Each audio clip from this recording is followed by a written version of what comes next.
Hi everybody, how's it going? I'm Pabs, a rising VTuber and an artist, and today we're going to be working on some backgrounds and colors. So, I don't have a lot of experience making VTuber assets, even less experience making my own VTuber assets. I think I've had a grand total of, 3 streaming screens. Yeah, there was my original one, which was like a pixel one. There's my second one, which had like that floral pattern, and then there's my most recent one, which, if we'll zoom on over to there now, has this kind of like weird pattern thing going on. I'm not sure what kind of vibe I was going for this one. I think I was just tired of like seeing the same kind of like floral pattern, so I wanted to try one with a different mood. But you know, it always makes me angry when like I half-ass things, so I kind of want to go back to this and whole-ass it for a little bit. Let's just grab these real quick.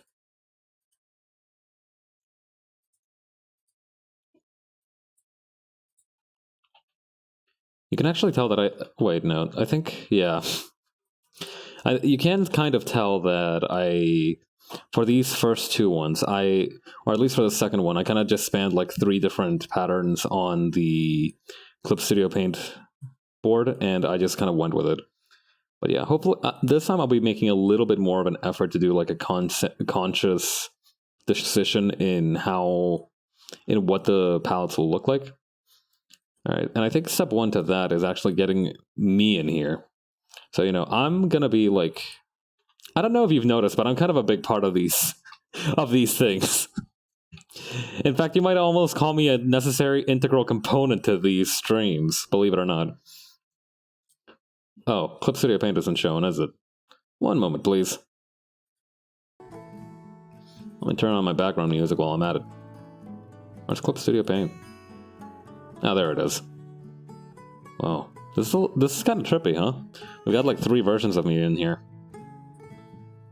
I gotta be careful, or else the other 2 are gonna gang up on me.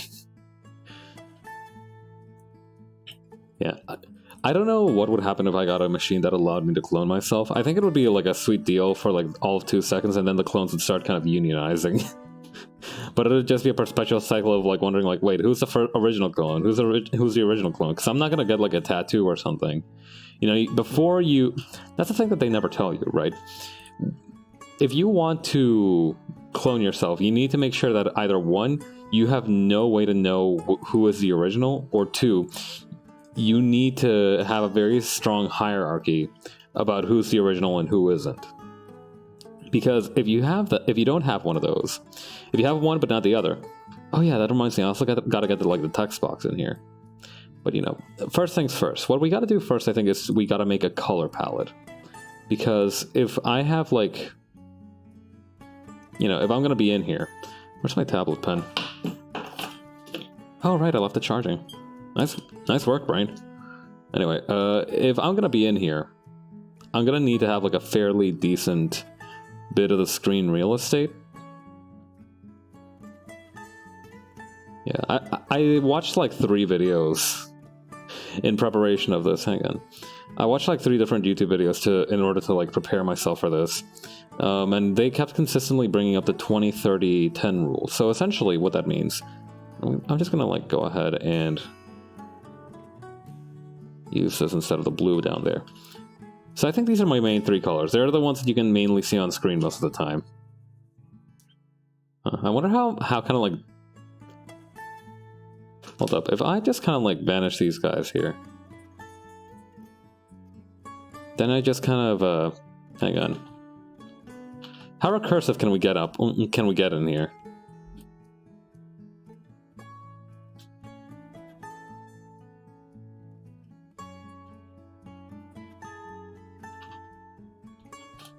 Then just kind of like this.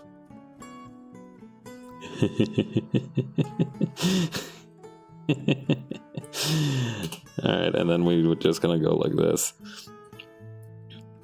This is a profoundly poor use of my time. But we have to take a few moments every now and again to be a little bit silly, yeah? Okay, so that's gonna be me over here. And we do okay, I'm gonna just grab these other 2 colors that I've gotten here. to kind of have them on the periphery. Then the rest of the sky can get vanished. Get gone, fool.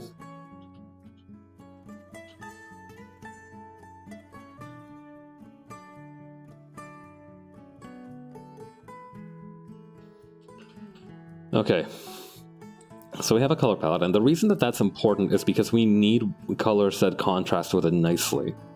So so as you can see, the green is kind of like the overpowering color in this scenario. Actually, it might help to just have this like this for the moment. As you can see, the green is going to have like a very strong kind of influence. So I think the best thing we can do is actually just flip this over here and actually invert these suckers. Hang on. There's like I think it was like Control I. What does it do again? Like, I do forget what that actually does. Edit. Hang on. Wasn't there like a thing history around here? Yeah, reverse gradient. There we go. Okay, so let's actually take a peep at these on the color wheel, right? Okay, so that's over here, and that... Okay, so it literally is just all across the way. Which is interesting, because usually the opposite... What do you call the... Actually, come to think of it, we should probably get a normal color wheel in here, too. Let me just grab one real quick.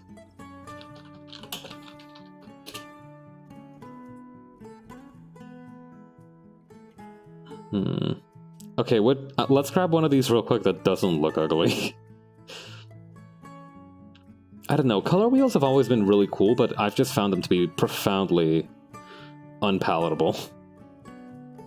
I don't know why. Oh, this one's fun. This one's very modern looking. I like this one. Okay, so then what we do is we grab this, shrink that down a little bit, because I think the best thing we can do is to just kind of... Oh, that's weird. It's kind of flipped compared to the one in CSB. Let's fix that around a little bit here. Okay, but yeah, you can see here that like the opposite of green on the color wheel would actually be purple, but not this. This creates a very interesting proposition, because you can actually see that the pink here actually has a kind of a greenish opposite. Yeah, it's weird. I never considered it, but I guess the true opposite of my kind of greenish hoodie color is going to be this kind of like very vibrant blue. Then, okay, obviously the opposite to white is going to be this black, and then, yeah, we'll have like these like skin tone, these like sepia? Mud? What kind of color would you call this? Like beige? Yeah, I think kind of beige. Kind of beige colors over here. Okay. We could always have it so that, like, you know, there's a lot of different ways we can go about this. We could do the thing that we did up here and have go for like the inverse color palette to, you know, as a kind of general idea, but we could also try to switch around the, what do you call, the weights of each one. So I was mentioning this before. I watched a couple of videos before heading into stream about like good color design, and one of the topics that they brought up was a 10-30-60 rule. So the idea of that is that you know, when you're making a color palette, you need to have, you know, for best results, what you need to do is you need to be able to have a color that is dominating 60% of the space, a color that is dominating 30% of the space, and a color that is dominating only 10% of the space, if that makes sense. Because what you get then is a very nice kind of... Okay, hang on. What you get if you do that is that it creates a nice balance where one color in particular can stand out, but without really bothering the other ones. Okay, this is kind of ugly, I'm not gonna lie. But like I said, these are mostly starting points.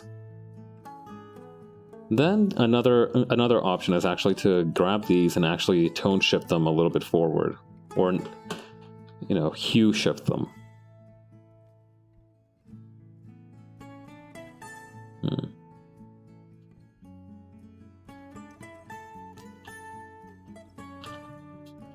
Let me just grab this and put this over here.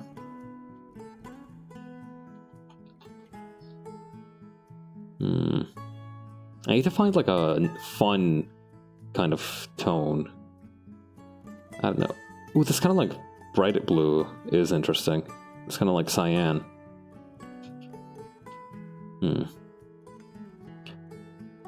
The issue as well is that theoretically my color palette isn't...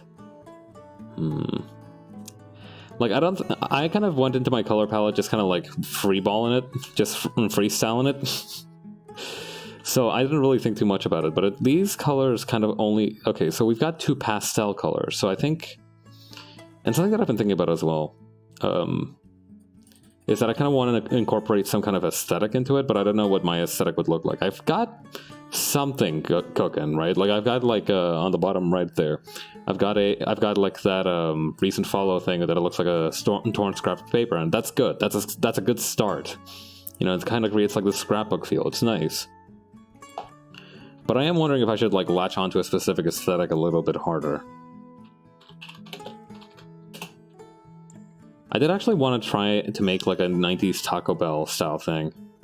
You know, like a... Hang on, I'm gonna pull up some reference images. Like, you know, this sort of thing.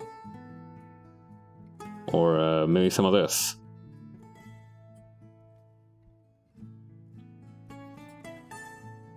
Maybe even some of this.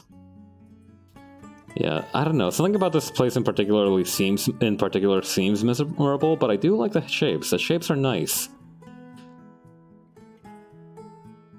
I don't know. I haven't been to many Taco Bells is the thing. I don't know if they feel like... I think the most miserable place I was... And, you know...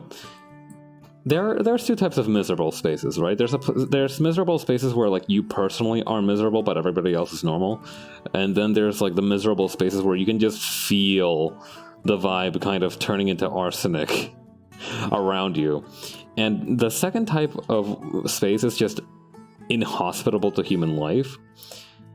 And the only place I've ever experienced it is inside of a lunch rush, I think, at a crowded McDonald's. And I vowed to myself that I would never go to a McDonald's during like a rush time again because it was just so fucking miserable. Like there was a customer kind of being weird. There was a kid crying. There was a cop in there. It was all kinds of weird shit going on at the same time, and it was just bad. Well, you know, that felt bad for me. I imagine it must feel even worse for the actual people working in there. But nevertheless, it's just not great. But yeah. Anyway, as I was saying, I think the best decision then is to find out which one of these is going to make the kind of green here pop the most.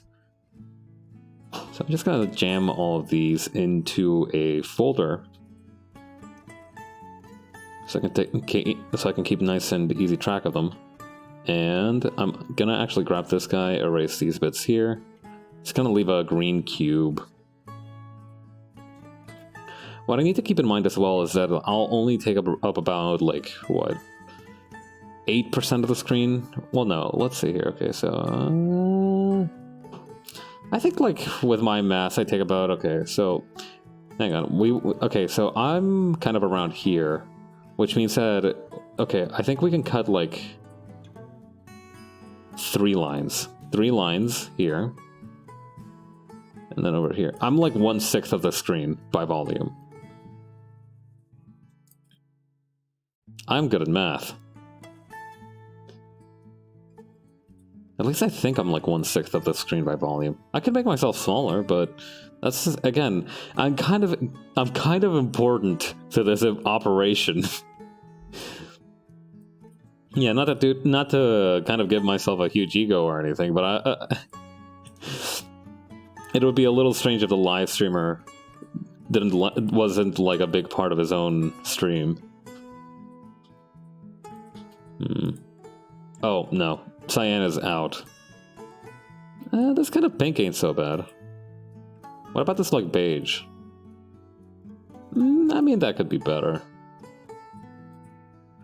I do want to try and avoid having like a too dark background, because I feel like that kind of, again, doesn't really jive with like the bright colors that I have. So maybe what I could do even is one of these like brighter backgrounds. No, the green doesn't really play well with those, I don't think. We need a brighter color that isn't part of one of these guys. So I think... What about like a lighter version of this blue? How's that? There's something... It creates a good contrast. It does create a good contrast, but I'm not sure I like that. I guess I could just kind of go around with the color wheel, seeing what sticks. Again, blue is like decent. Blue is like a decent kind of contrast. We'll keep that under our hats.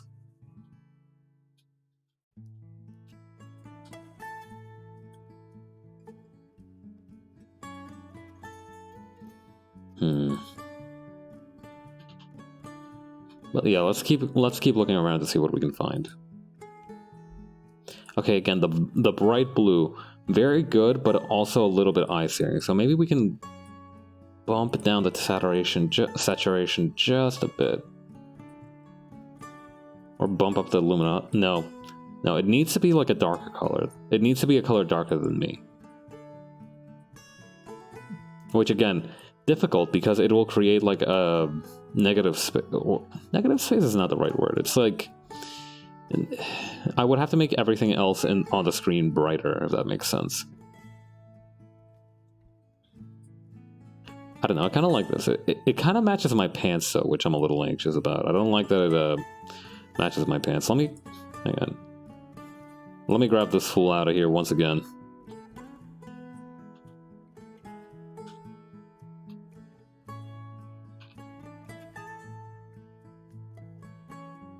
Yeah, no, that's a little too close to the slipper's color.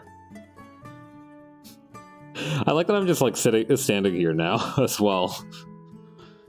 Okay, how about with this other blue?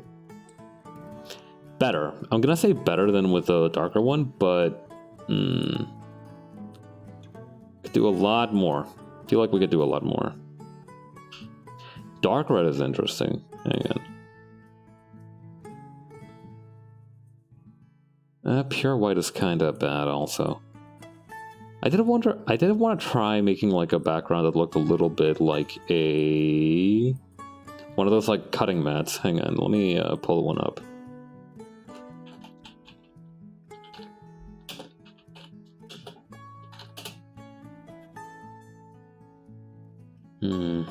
Which one of these would be good? Maybe something like this? No, hang on.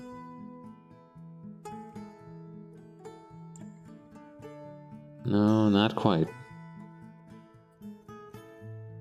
We can try it. We can try this. I have a cutting mat right in front of me. It bothers me that I can't use it for this purpose.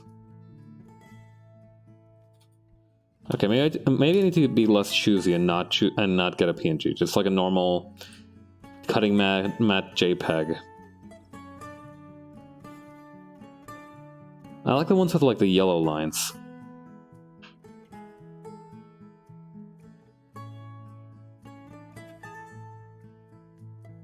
This one. We can use this one.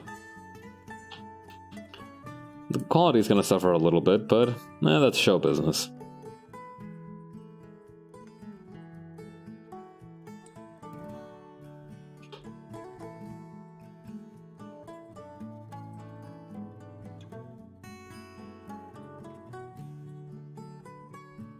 Let's increase the tolerance a little bit so it can get a clean cut. There we go.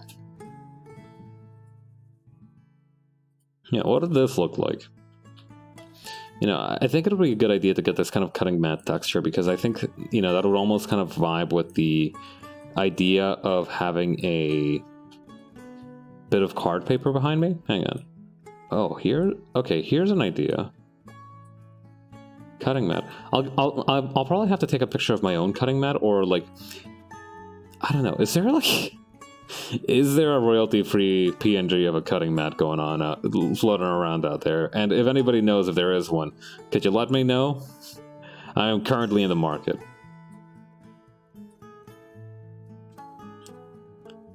Yeah, no, I think I think I would have to make my own, but that wouldn't be too difficult, I don't think. But yeah, hang on. What do you call it? Line paper cut. Okay, with the public domain tag, excellent. I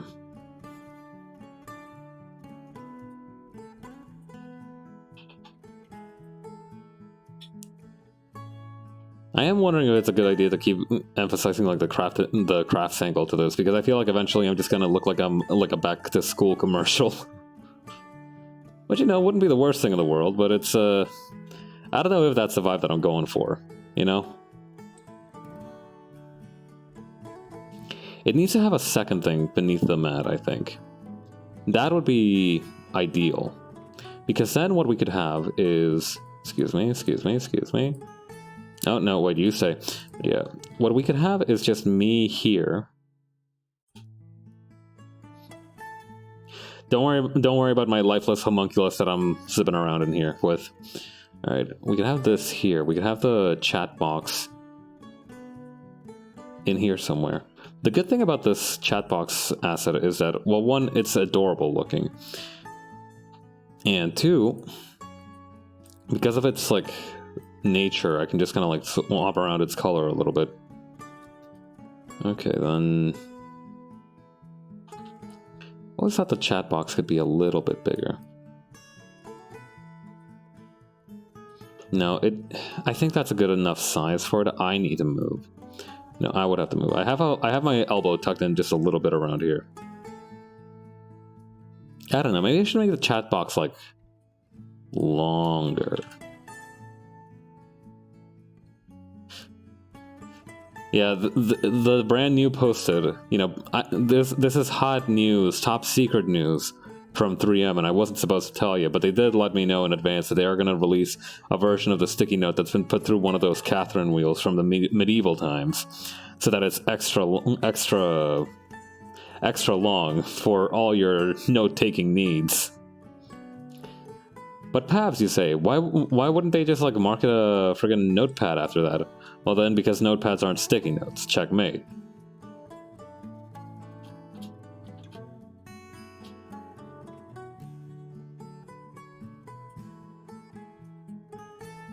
Oops. There we go. Yeah, I think definitely lengthening the chat box somehow, or changing what the chat box looks like, might not be a bad idea. Yeah, worst comes to worst, I can make my own line paper cutout.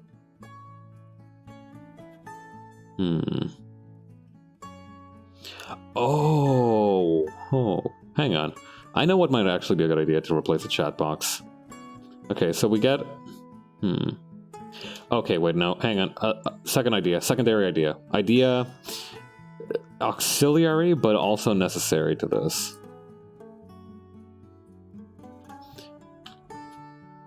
Legal paper, right underneath the white paper, or right above the white paper, but beneath the...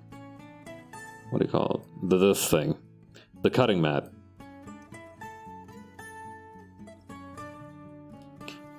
Is that too much? Hang on, let me get my homunculus out of the way. No, I think it needs some kind of like element of roughness. I don't think it can be the legal paper or the legal pad. I don't know what you call these things. Honestly, like legal pad, legal paper. Also, the yellow doesn't really play well with my color scheme. I kind of get lost in the sea of it. I guess it just wasn't meant to be. Local rice bag tries to make a background using a bunch of paper. That is kind of what's going on. Hi, I'm Wowo. How you doing? But yeah, that is basically what's going on. You got it in one. I don't know. It worked pretty well for the assets, like right in the bottom of the right screen there, but I am struggling a little bit. Hang on. What about how are you? I'm doing well, thank you. It's at this point that I wish I knew more about stationery. I know there's washi tape. Maybe washi tape can save this. There's actually a place that used to sell washi tape. I didn't know what it was. I didn't know that you were supposed to use it for journaling and stuff. I just thought it was like fun polka dot tape that just didn't work well. It was a more innocent time. Let's see here. How about... Okay, maybe instead of a sticky note... I know they do make, like, extra long sticky notes. Maybe... Oh, some kind of phone or something. Hang on.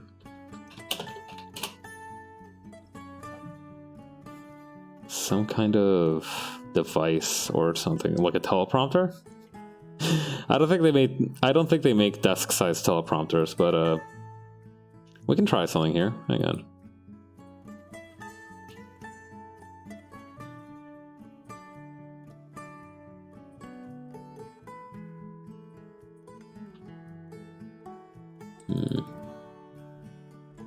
It would have to be flipped upside down, I think. I feel like that would make it be more... Less intrusive isn't the right word, but more diegetic.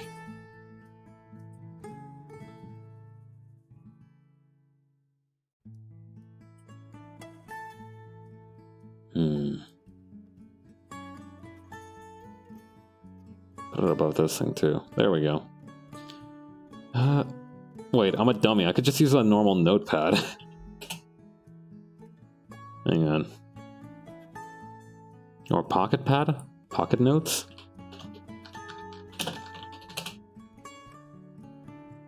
No, I googled pocket notes and all it's giving me is money. I'm not trying to hold up the search engine, I swear, officer. Oh wait, pocket notebook. Here we go. This feels like a DIY craft video minus all the hot glue. You should have come to the Googly Eye stream then a couple weeks back. I did a stream where I essentially had... Okay, so I made myself these assets, right? I made myself an asset for a Googly Eye. Hang on. Let me pull that thing up. There we go. Cyclops style. But anyway, I made this asset a little while back, and to have like a reference for it, I actually bought some googly eyes, right? But the problem is, I didn't know what to do with the googly eyes after I bought them, and I had like a whole bag full. So what I ended up doing is I ended up just hot gluing them to a lot of different possessions, some of which are still around. Yeah, for one of them, it's like this candle that I bought a long time ago and never really used. Yeah, that's still gonna be... Hang on. Pocket notebook. What about... Notepad? Note spacebar pad? Oh, here we go. Hang on. Let me just grab these real quick.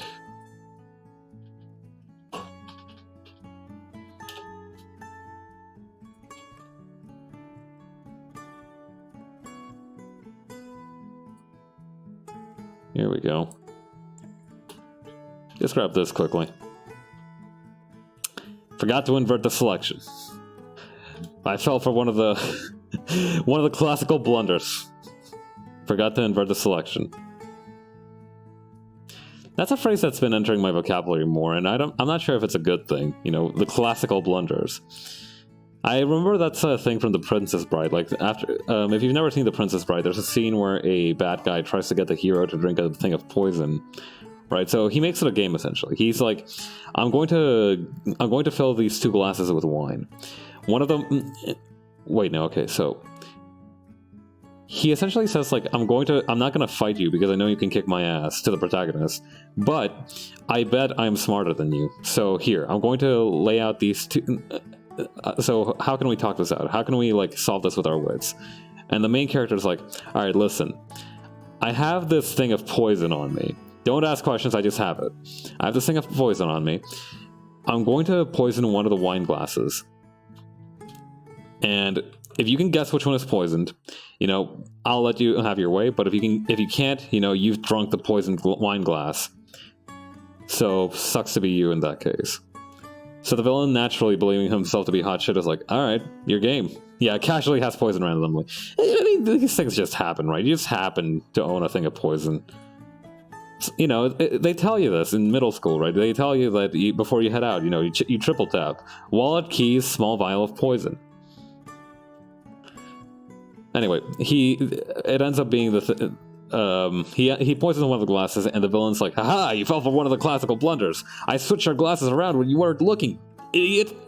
And the guy's like, yeah, but I poisoned both of them. I just built up an immunity to the poison that I use. He's like, oh shit, for real? And, well, you know, drops dead. Yeah, sucks to be that guy.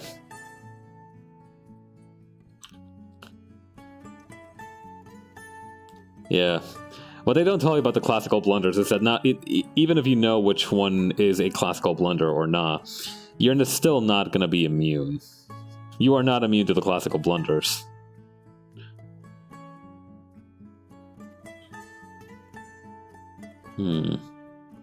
Well, note not to drink potentially poisoned wine from strangers.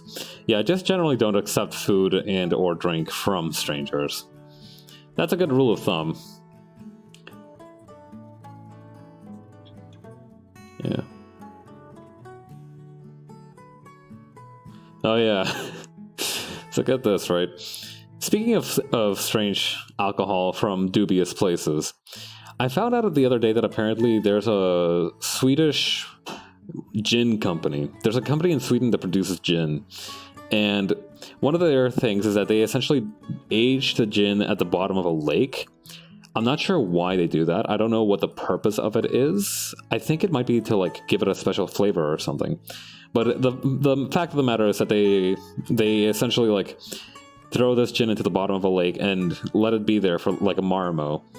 And what people have been doing that this company absolutely loathes is that they've been actually deep diving to this lake and just fishing out these barrels of gin to just yoink them. Yeah, they're committing gin theft by stealing the underaged, the not quite yet fermented barrels of gin from the bottom of the lake. I don't know, aged wine, right, suggests the existence of midlife crisis wine, which I think is those like box wines that you can get from the supermarket. There's stuff you can go with there, you know. There's like room for thought there. Still waiting for people to ferment alcohol in a volcano. That would be interesting, although there are some technical challenges to it, I imagine. For one thing, you would have to figure out a way to make sure that the alcohol that is being fermented in the volcano doesn't evaporate. You know, fermentation, right? Fermentation is rot. Fermentation is just making stuff rot in a very specific manner. So what you need to do is you need to make sure that you have some bacteria alive. Not all of it, but some bacteria alive in there. So my question is, how do you create an environment where you keep it warm enough for it to ferment, but not warm enough for it to murderize the bacteria in your delicious soon-to-be volcano wine? Yeah. That, I think, is the main, what do you call it, if you can send people to space and have them survive, then I'm sure that humanity will invent a way to do that. Yeah, I mean, there are people who say, right, there's nothing new under the sun. That's been an old phrase. But I don't know, I don't think people in the Roman times managed to send a dude to space. You know, not to diss the Romans or their accomplishments, but I don't think they managed to send a dude to space ever. Unless some very, from you know, this is a matter of perspective, unless some very unfortunate or very fortunate soul in Pompeii stood at the exact wrong place at the exact right time and got launched into the stratosphere.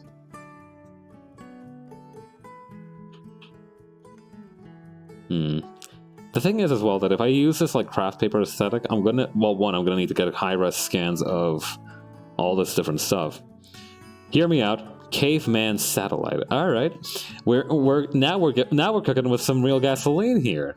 Now this is some intellectual conversation. Now, caveman satellite would naturally have to be made from bamboo and bones. This is known. This is because bamboo and bone is the most lightweight material known to caveman.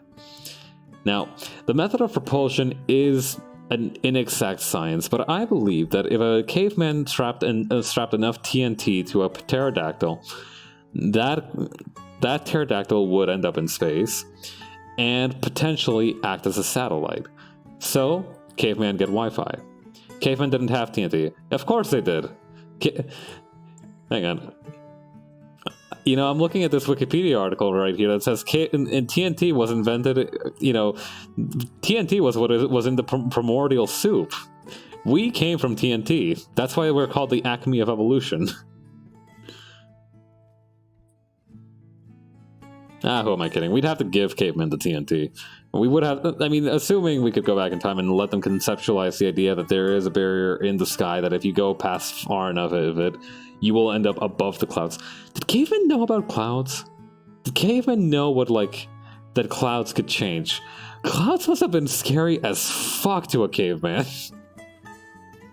Oh my god, could you imagine being a caveman and not knowing, like, what was going on up there? Like, you know, clouds are not that scary because we know that there's just, like, water and stuff, right? But if you just saw the sky above change every single day without knowing, Riceback becomes astronomer and rocket engineer. That is one of the titles that I have under my belt. I have about 3.5 meaningful hours under my belt with Kerbal Space Program, so I'm pretty sure I could land a rocket on Mars. I don't know, how hard could it be?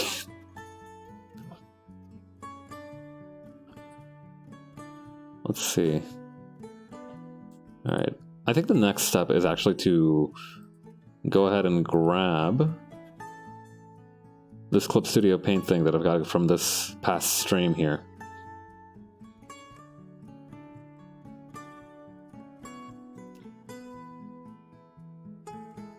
Yoink.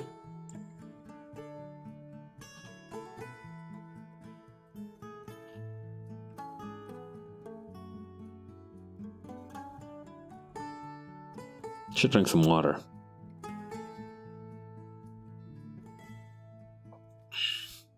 That does remind me. There is there is some contention for how old space.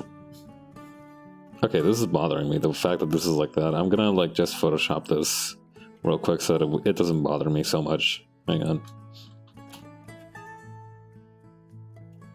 Yeah, I remember reading as a kid that, like, the earliest rocket was... Yes, this works. I think, you know, trust me, this works. Anyway, I remember reading as a kid that, like, the Chinese were the first to discover rockets, and then I remember Googling that as an adult. Like, I remember, like... And now nobody will be any of the wiser, unless they have eyes. I don't see anybody with eyes, do you? Anyway, yeah, I remember there was, like, this, like... I wouldn't call it an urban legend. I don't think urban legend is quite the right term for it. But essentially the story went like this dude in ancient China essentially tied, like, a ton of rockets to, like, this metal frame. Or I don't think it was even in ancient China. I think it was, like, in, like, the 1920s. I don't know why I thought it was in ancient China. I think I remember somebody fibbing to me about that. But yeah, I think, like, some dude in, like, the 1910s or something. Hang on. Earliest rocket.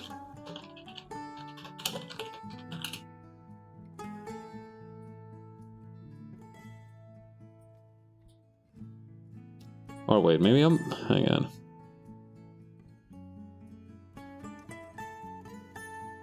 Blah, blah, blah, blah. I'm trying to look at, like, space rockets here. Yeah, this thing.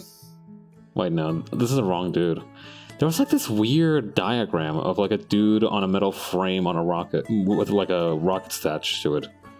Man, metal frame rocket.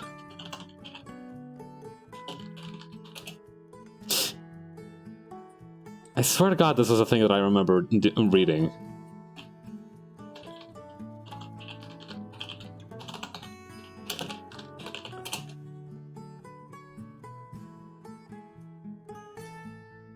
Where is this guy? Spacecraft design, I think. Spacecraft history.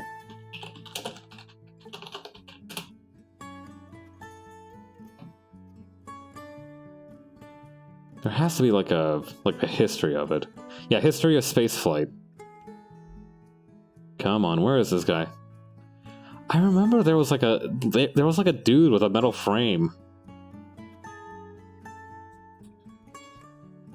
Rocket accident.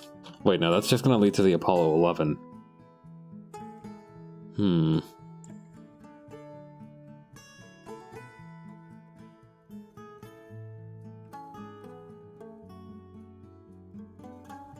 But yeah, like, I don't know how to describe it, but it looked a little bit like this. So there was, like, a dude...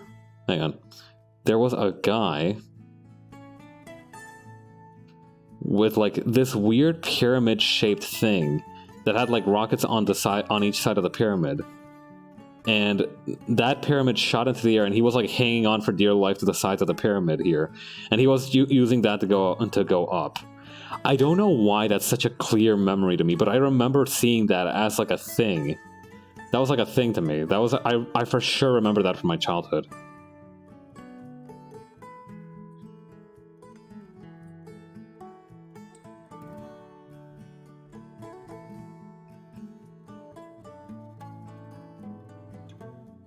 Where is this guy?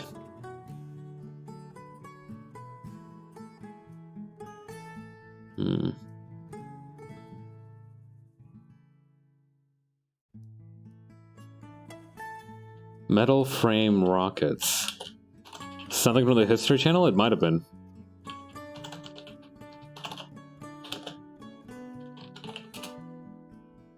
Metal frame rocket flight. I don't know how to describe it. Like, man pyramid rocket.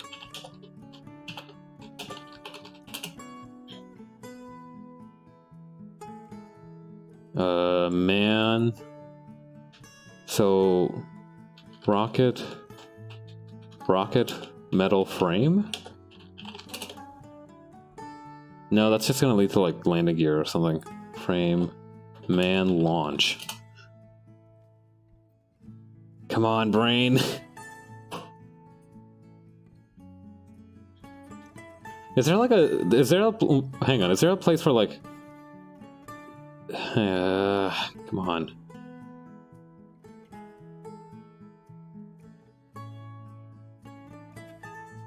Gunpowder weapons in the Ming Dynasty? No, that's not quite right. Timeline of the Gunpowder Age. History of rockets.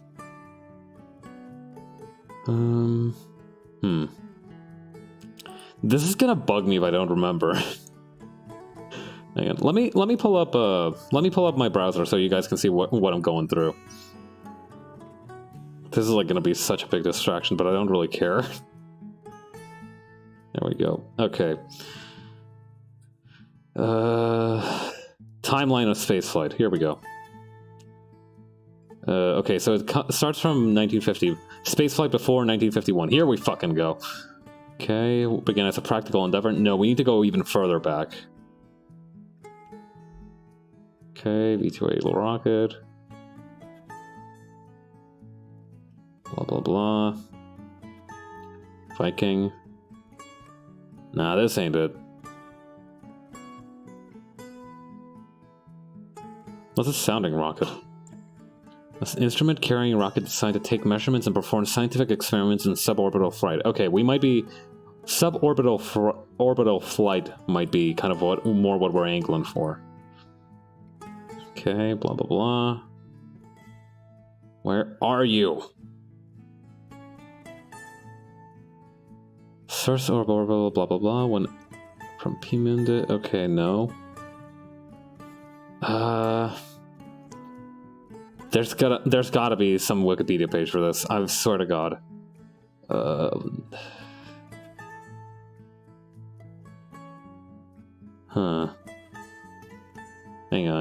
How about...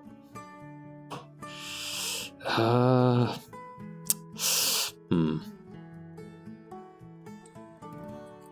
about ancient Chinese...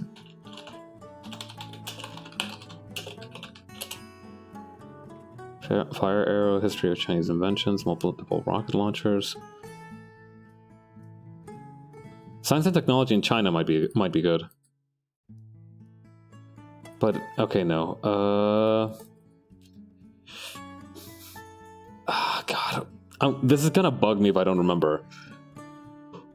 Let's see. I'm gonna turn off the browser source so you guys can't see my search history. Not because there's anything particularly embarrassing on there, but because I just like my privacy. What about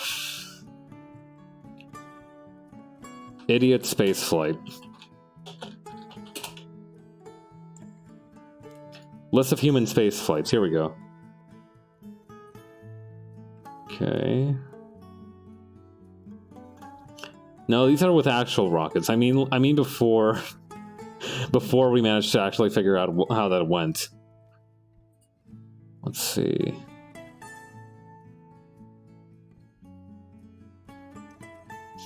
You might find the Zambia space program at this rate. Huh. They have a space program? That's surprising. Let's see. Okay, that's future space flights. We want previous Zimbabwe. I don't know. I'm not too familiar with space what do you call it? Space agencies besides NASA. What about? Okay, hang on. Turning the web browser back on. They had an unofficial space program. Oh, I see. Okay, what about? Okay, spacecraft, sounding rocket, small lift launch vehicle. What about that? Which was not very good. That's a shame. Payload into low Earth orbit. No, okay, we're not looking for low Earth orbit. That's too high up. This guy didn't go that high for sure. What about like rocket powered seed? Rocket powered seed. Stop bringing up my search bar, goddammit. Privacy, people, privacy. Rocket-powered seat. Okay, that's ejection seats. Rocket-powered aircraft. Here we go. Okay, this might be a good article as well. Alright. Gliding flight, drop launch, blah blah blah. Okay, we need like from the earliest to the shtick. No, that's a okay. German plane, German plane, German plane, Nazi German plane. No, none of these are quite right. I understand your pain with not being able to find this. I've been there. It happens every other week. Zero length launch. Oh, here we go. Oh, wait, no, never mind. I thought zero length launch literally meant the launch was 0 seconds long. But no, it's just like instantaneous launch. Rocketry portal, here we go. Portal rocketry. Alright, here we go. Amateur rocketry. That's what we do. Amateur crude rocketry. Oh. Come on.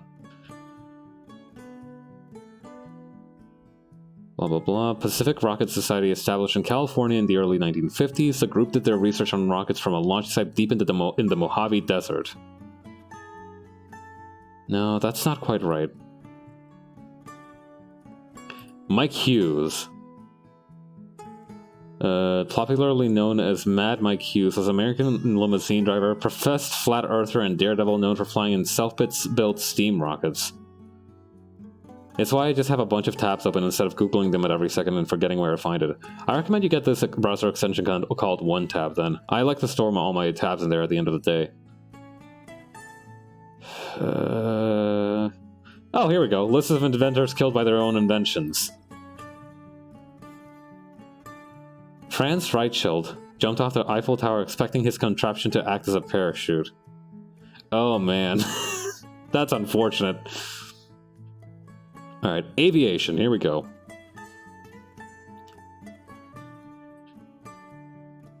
Let's see. It was here he met his death in a failed attempt at flight from the roof of a mosque, possibly due to the delusions of being a bird. Ouch. Okay.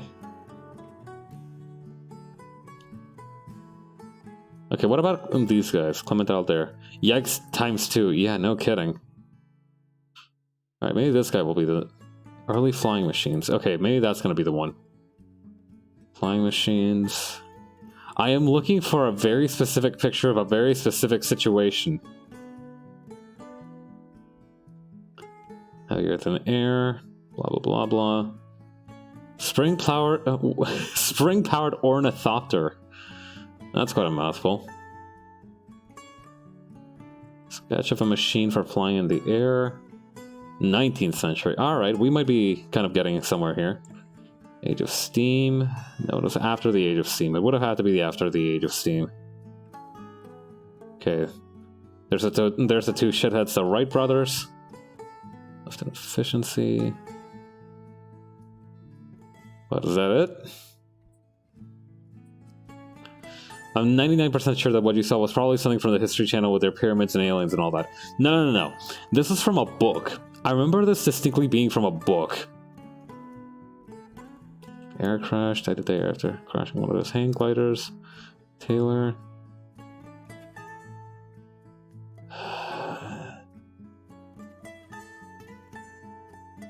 Come on. Oh. No. Okay. Perilous of Athens. Oh, this might be it.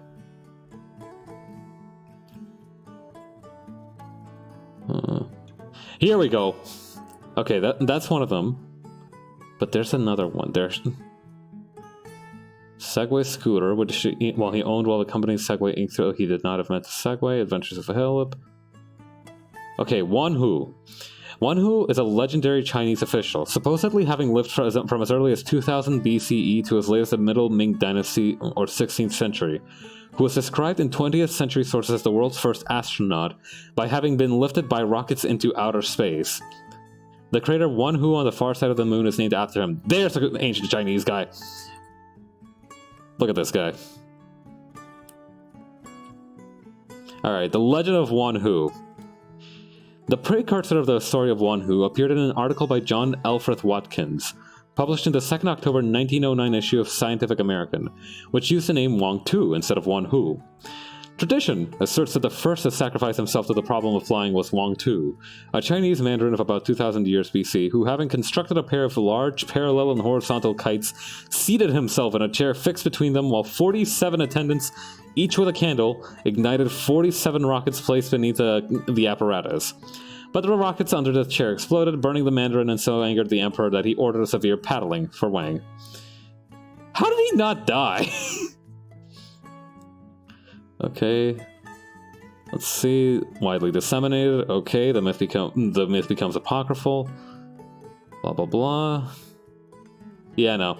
Okay, so I know where the story of like the ancient Chinese dude running around was, but I still haven't found that one pyramid guy. Well, you can't win them all.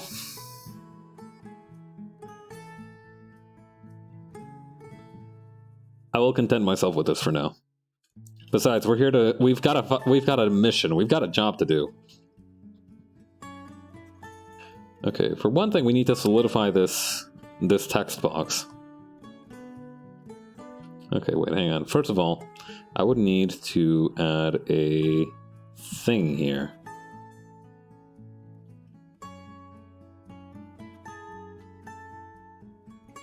So if you're the rice bag, then what's the rice? Oh, that's just rice.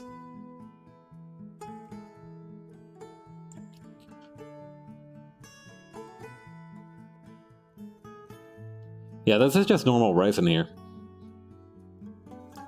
You know, I can switch out which type of rice it is sometimes, but, you know, it's just kind of rice up there. If you empty it all out, I go unconscious, so don't do that.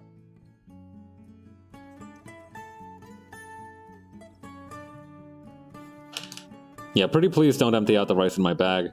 It gets back in there, you know. It'll eventually respawn, but it's gonna take a minute, and it's kind of the rice is like a brain, like a brain, like a brain.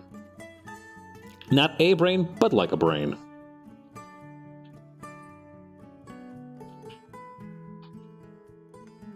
Hang on, let me add a tonal correction to the sync gradient map. Sunset gold. Okay. Oh, that's interesting. Having like this kind of like pinkish thing here. Yeah. One time I told a friend of mine about like the concept of it, and he essentially threatened to turn me into a family heirloom, which would just respawn infinite rice for his descendants to feast off of. We're best friends.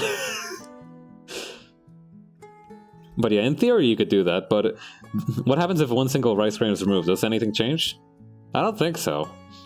I mean, I'm fine unless you if you empty, you know, there are days, right, when I'm not feeling my best, and, you know, I'm just not feeling very good, and the rice bag kind of starts to empty out, so I end up looking a little bit, not quite, but a little bit like Earthworm Jim.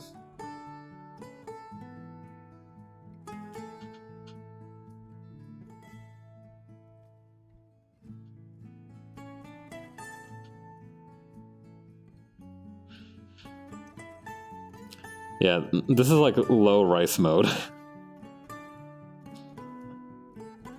But, you know, normally I eat well, I sleep well, and well, I can't say that I regularly exercise, because then I would be lying.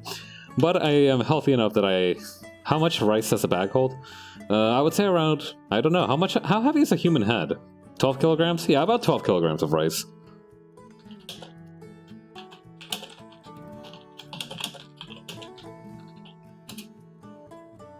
Weight of the human head.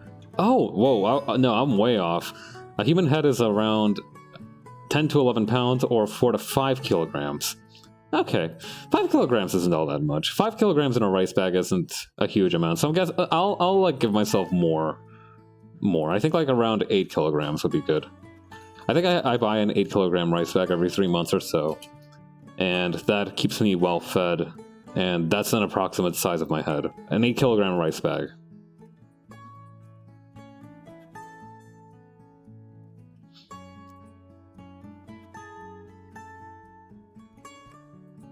But yes, I have a little bit of rice I have some rice up there. Is the bag attached to the body, or are they two separate parts? They are separate parts. I actually have a reference sheet kicking around here somewhere. Hang on. You might get a kick out of this. Yeah, I can take it off and swing it around. It's fine. I'm having fun. I let go of this one time, and it took me like half an hour to get it back, but it's fine. They are separate, to answer your question. God, yeah, that incident when I threw off my own head was kind of a nasty one. It ended up landing in a thorn bush. You know, besides being awful for my skin complexion, it really just isn't pleasant to be a head in a thorn bush. A dog almost peed on me. It was a whole production.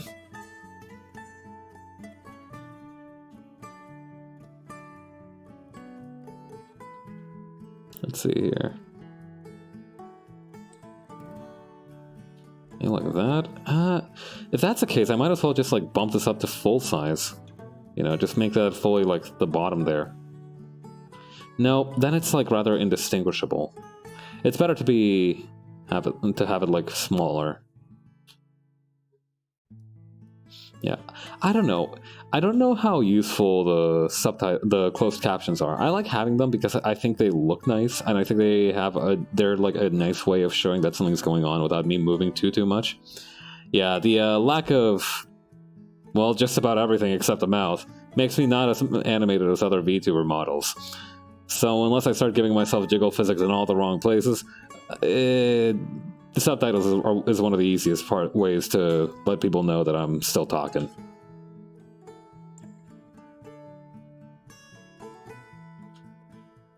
Can you change the rice with other grains like corn or something? Absolutely not. No, it's rice or nothing. I can change the type of rice. Hoodie jiggle physics. That's a good idea, actually. I could make my hood nice and jiggly. Hey Jupiter, how you doing? Tell me I'm gonna write that down. Hood jiggle physics.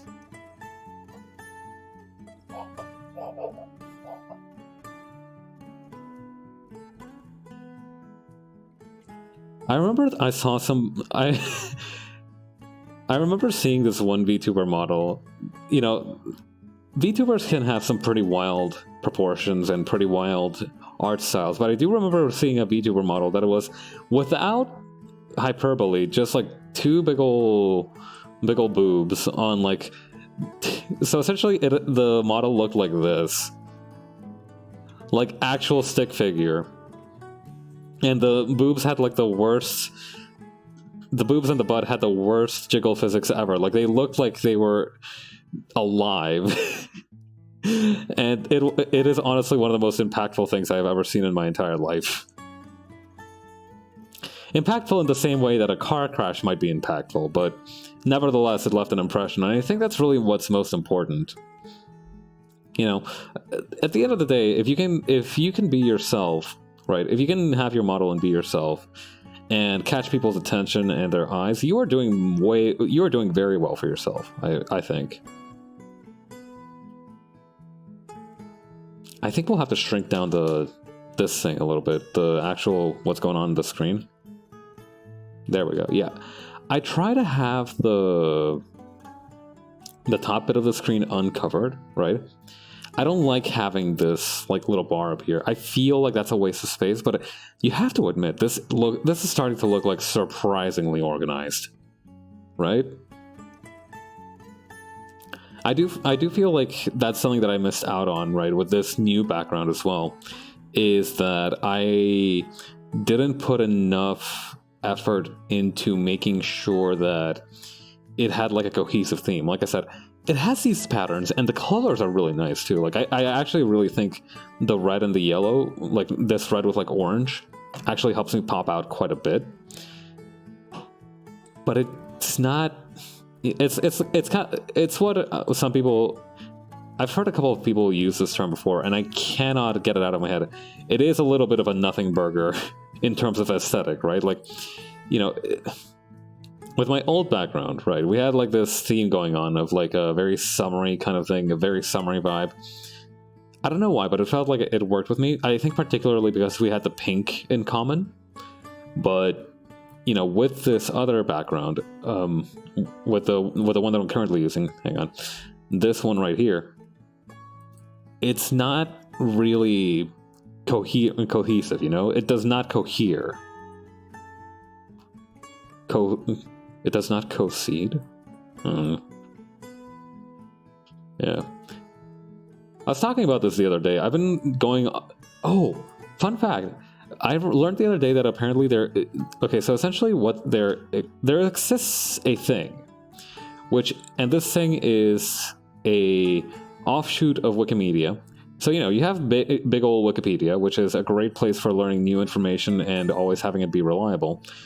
I mean, heck, we just used it 30 minutes ago to learn about One Who, but they do have other sibling sites. So there is Wiktionary, which until yesterday I was pronouncing as Wiktionary, because I thought it had to have the other I, but it's actually Wiktionary. And it sounds so much better, but it does bother me that there is no second I in here anymore. It doesn't feel right. You know, because where does Wiki even come from? Hang on, I gotta Google something. Wiki name etymology.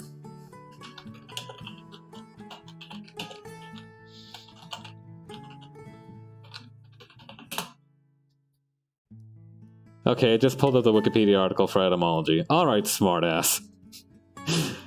Hang on. Oh, list of company name etymologies. Wikipedia.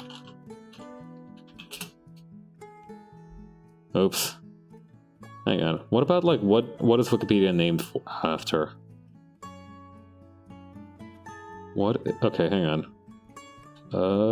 One moment. What is Wikipedia named after?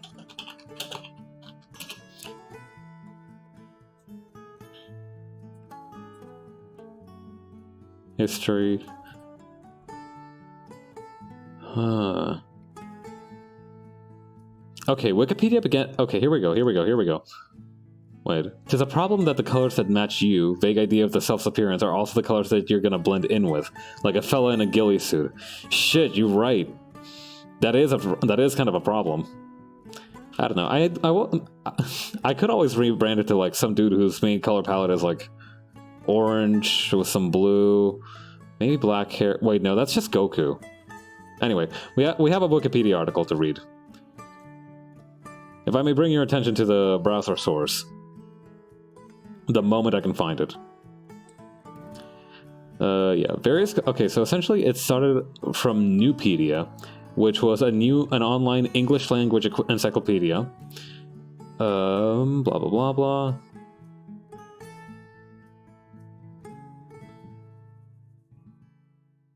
Okay, so Newpedia was an online English encyclopedia, and it borrowed the word wiki, which came from the word wiki web. Okay.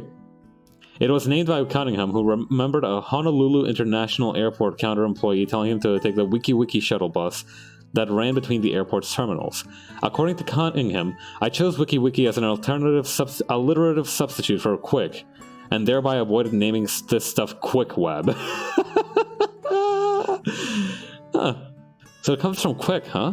Or at least the word, word association. This guy heard wiki, and it kind of meant to him, hurry up or quick.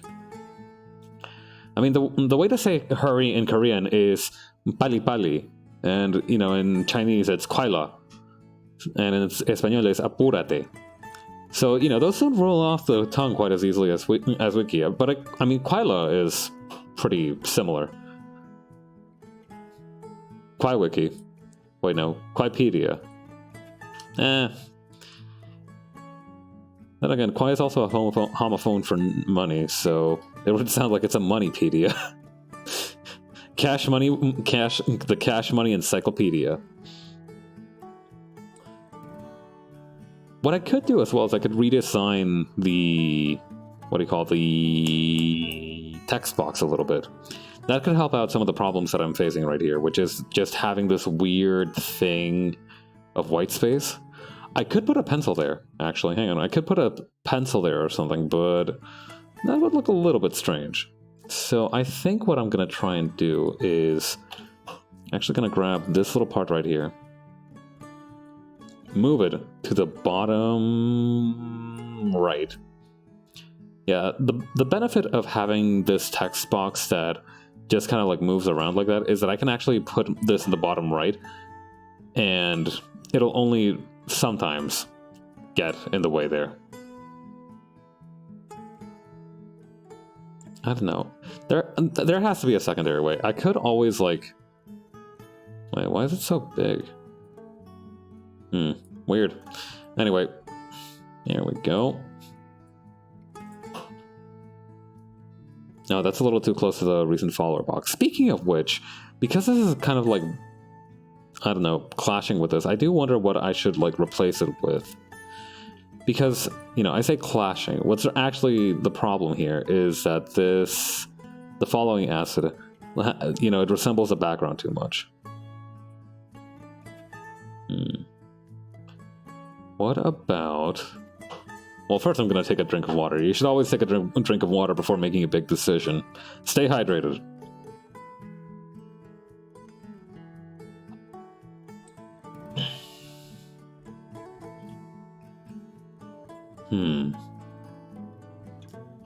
Well, okay, I think I'm also going to have to research visual novel text boxes again, because that's actually kind of what I based this off of.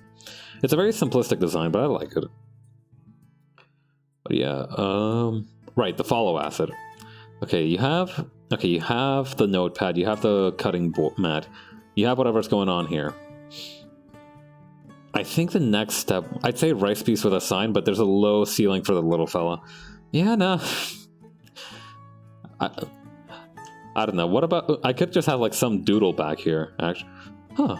Actually, that's not a bad idea. Hang on. What about...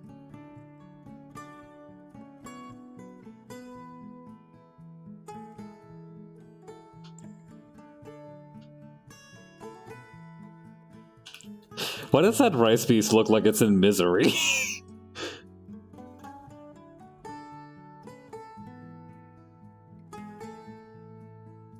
Okay, ignore the fact that I can make out the words in time. Oh, the misery. Everybody wanna be the rice beast. New follower. Alright, who should we say is following me? How about... There we go. That's not gonna get me in trouble at all. Okay. I do think that actually having something there that's like low contrast isn't a bad idea.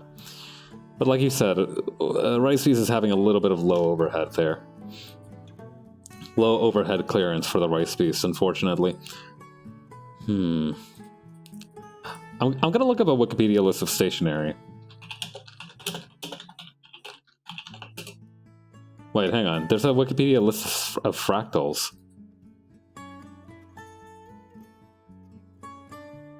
Hang on.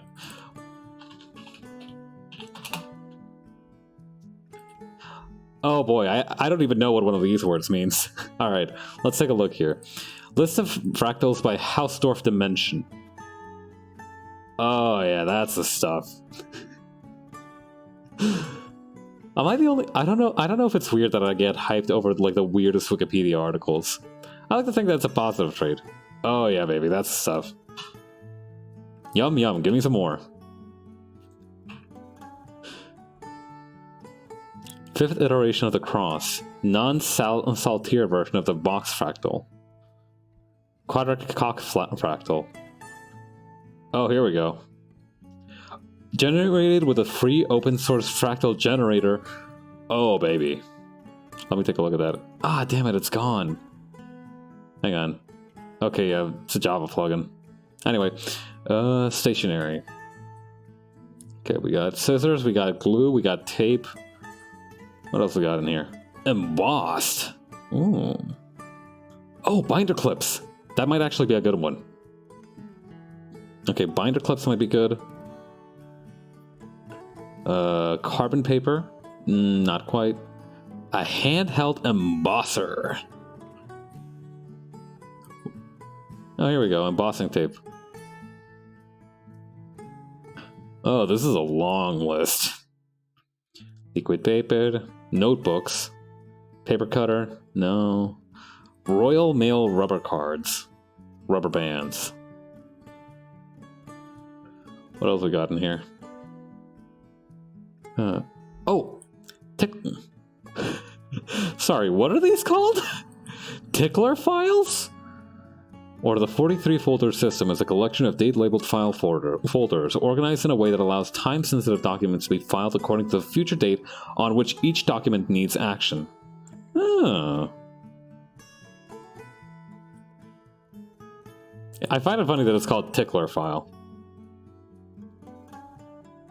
Alright. I don't know though, that feels like more of like a top level kind of thing. It feels weird to have it near the bottom. So, not quite. Let me close some of these browser tabs. Okay, we got the binder clip. Visiting cards. That reminds me, I should make myself like what do you call it, business cards one of these days. Alright, let's see. Treasury bag, Trapper Keeper, trade card, Tip X, Tickler file, tenues, thermographic printing. Oh, heat is used to create letters or images on a sheet of paper. Neat.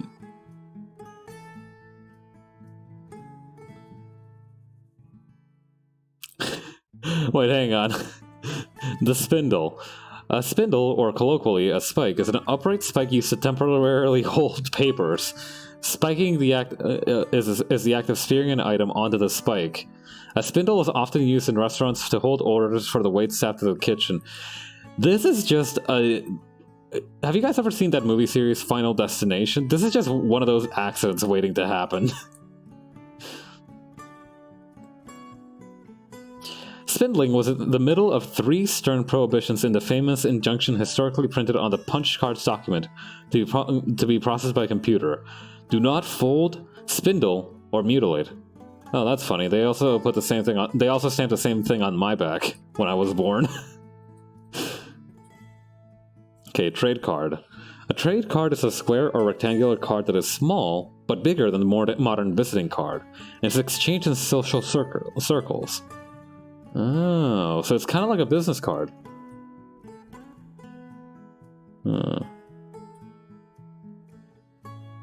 Let's take a look at some of these.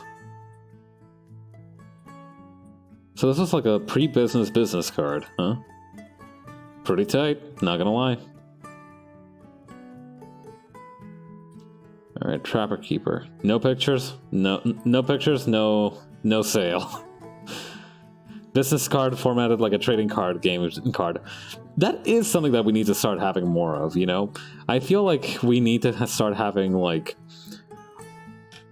very classy non-business business cards. Yes, exactly. So we need to start letting everybody have, like, a business card instead of, like, having to, like, I don't know, flip through Snapchat or something. So here's my concept for this, right? We have, like, a... Okay, I imagine that because of the fact that everybody will have their own, it would be kind of unique. But, you know, for myself, I think I would put in 2 factoids. Okay, so it would go as follows. So I think my logo would probably be around here somewhere, so...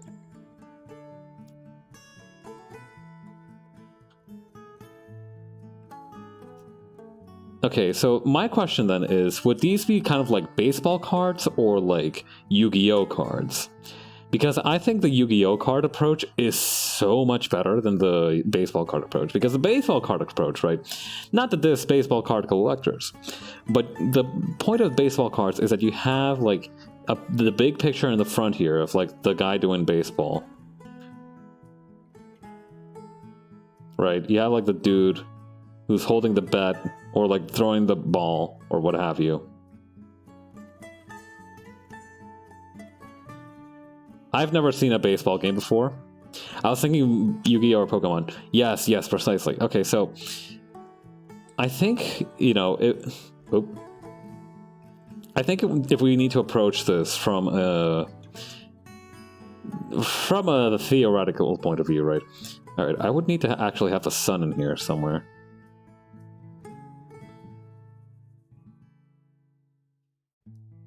Wait, no, that would be... Okay, no. So I think my life points would probably be up here. I have 1 hit point, so I'm probably going to be like a very low tier card. And over here would probably be my power and defense stats.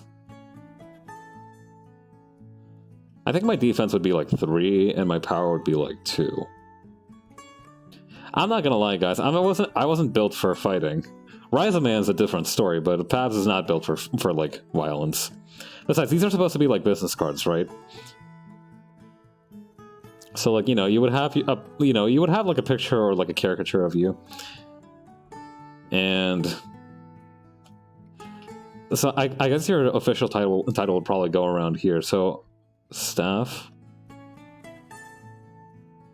1.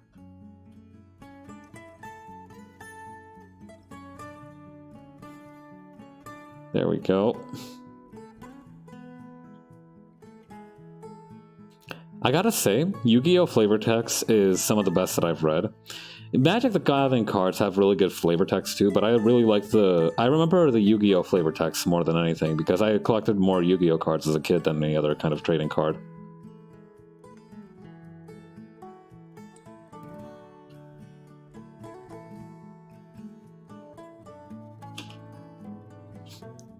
But But yeah, this is my concept for a modern business card. You would have some kind of logo, your name, and your official title on there somewhere. Maybe some made-up statistics. I feel like this would definitely be less relevant in some contexts, but I feel like this should be the modern business card. This is my vision. This is gonna be my new big pitch, right? Because more and more, you're noticing that these nerdy shitheads are getting into high level, what do you call, like, sales positions, more high level business positions. So you need to be able to mix and match and kind of play to their tastes. Hollow cards in with the common ones, and at least there's somebody dressing up in disguises to talk to you because they really want the special one. Oh my god. Yeah, some dude is like...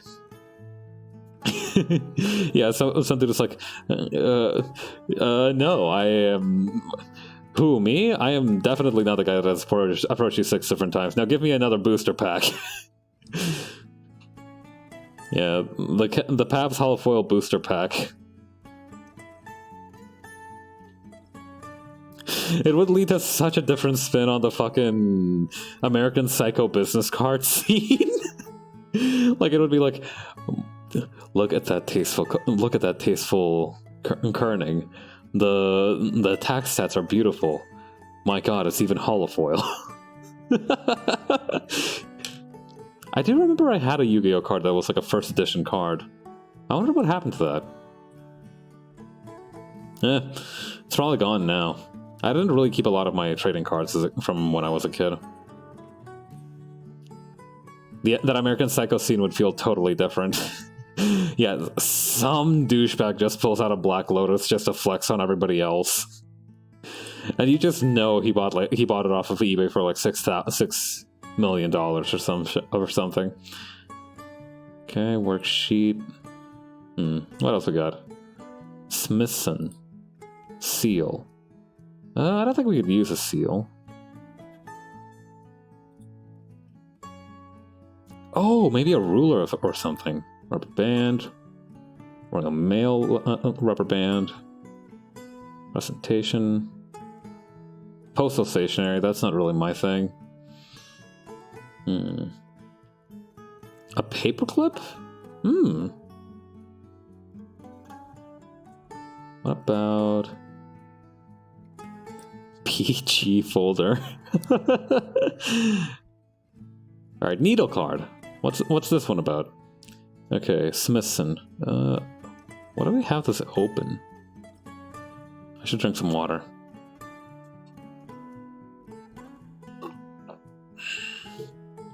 Okay. We just have the Oh, neat. I didn't know that's how you got rubber out of a tree. It makes sense though that it's sap. Sheets of natural rubber. Oh, look at that. It reminds me of fried tofu for some reason.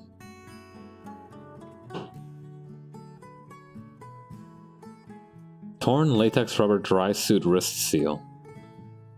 Rubber shortage. Huh.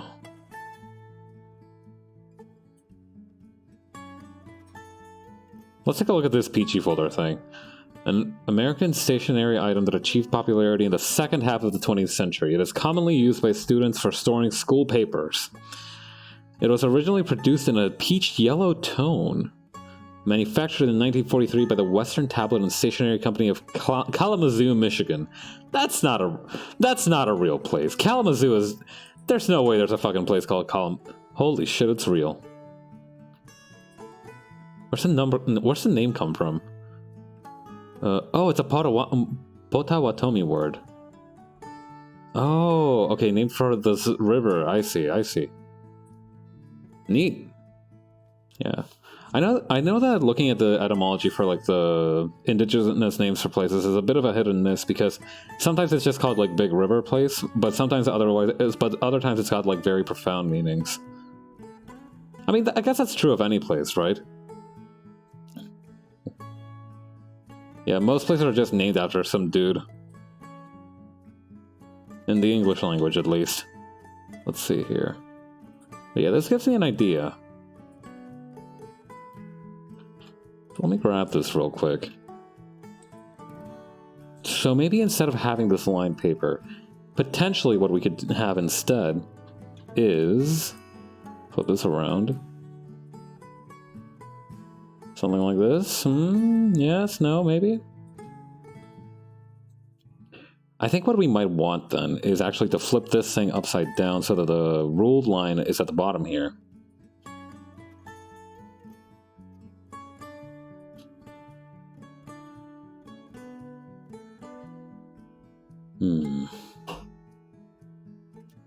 I don't know. I don't feel like that's anything. Let me bump up the saturation a little bit. Okay, maybe we use the tonal correction. Gradient. Tone curve, here we go.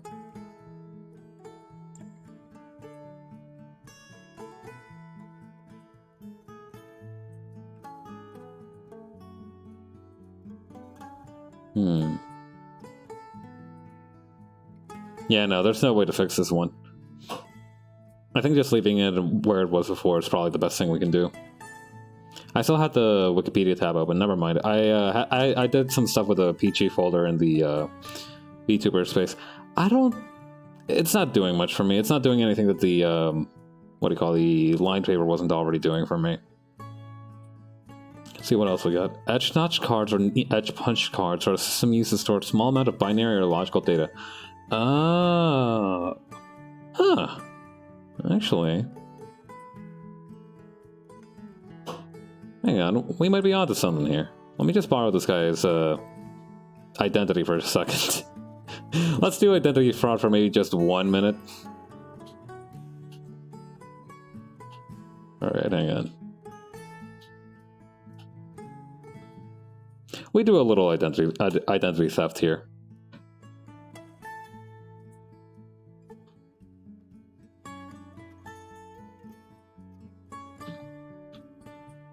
Lower the saturation a bit, but maybe not that much.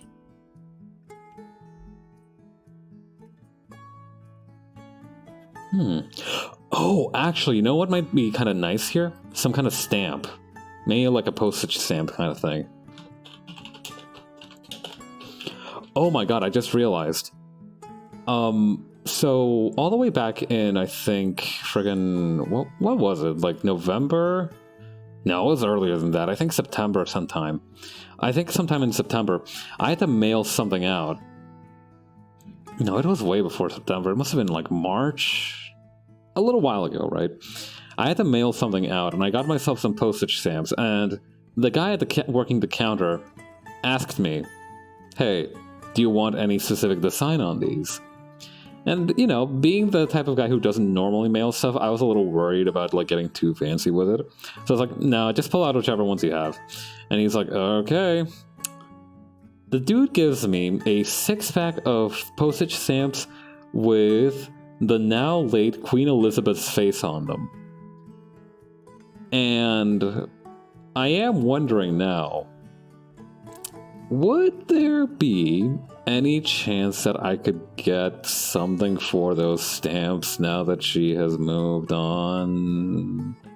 Is that ethical? Is that like I don't really mind the idea, but it's just like it feels weird. It feels a little too callous.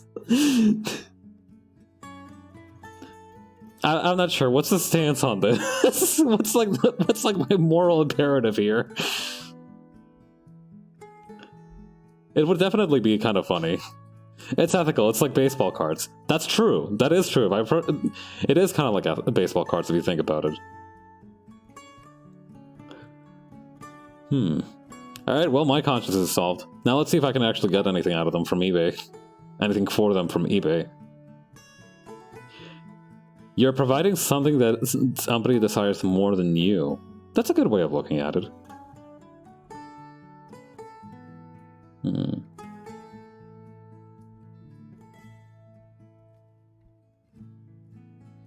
Alright, let me flip on back to the Wikipedia page.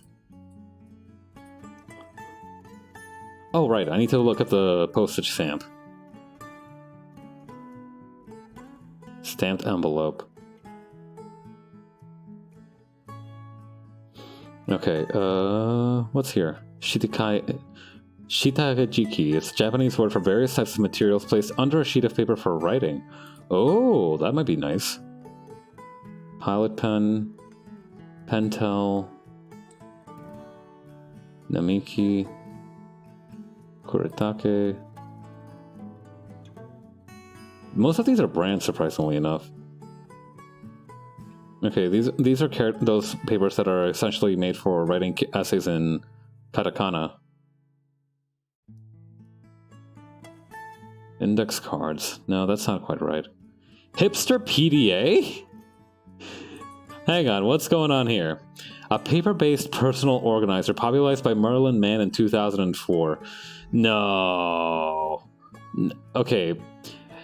Originally a tongue-in-cheek reaction to the increasing expense and complexity of personal digital assistants, a Hipster PDA is set to stand for Parietal Disgorgement Aid, and often abbreviated the HPDA, simply comprises of a sheaf of index cards held together with a binder clip. Get the fuck out of here! This rules!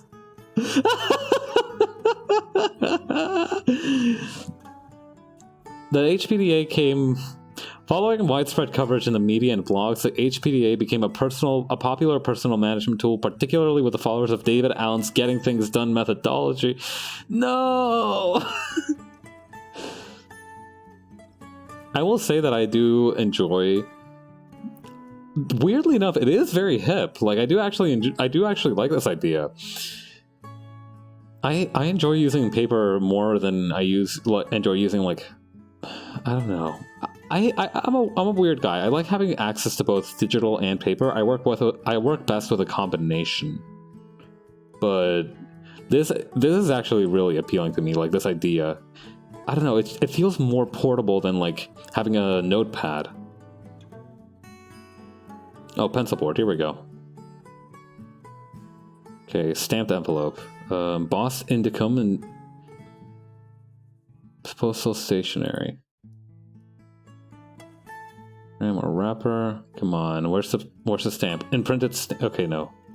Stamp. Postage stamp. Here we go.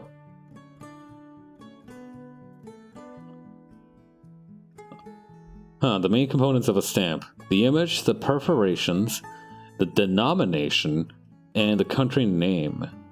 Huh. Alright, let's grab one of these suckers and see what we can do.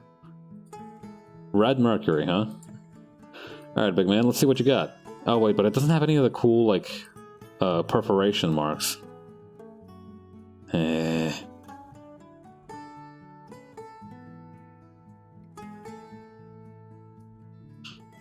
Alright, we can keep looking around a little bit. Tsujira are notes used in Japan in conjunction with rice crackers, and called senbei in a similar way to fortune cookies. Oh. Oh, okay, they are kind of like fortune cookies. Would you look at that? Marker pen.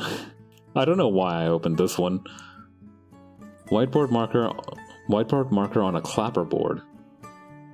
Clapperboards are creatures to me. That's like a living organism. Oh yeah, there's some moleskin notebook. Let's see here.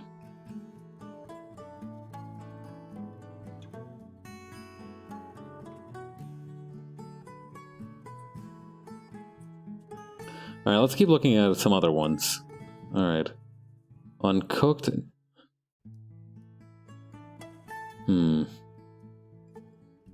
Touch note, nah. Studio cards. This looks fun. Studio cards were tall, narrow, humorous greeting cards which became popular in the 1950s. The approach was sometimes cutting or caustic, a distinct alternative to the type of mild humor previously employed by the major greeting card companies. These dudes are having a grand time.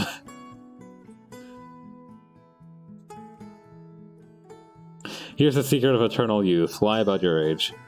God, these are the precursors of those like weirdly cynical greeting cards that you see in like the Hallmark section of like a drugstore. It's weird knowing where it came from.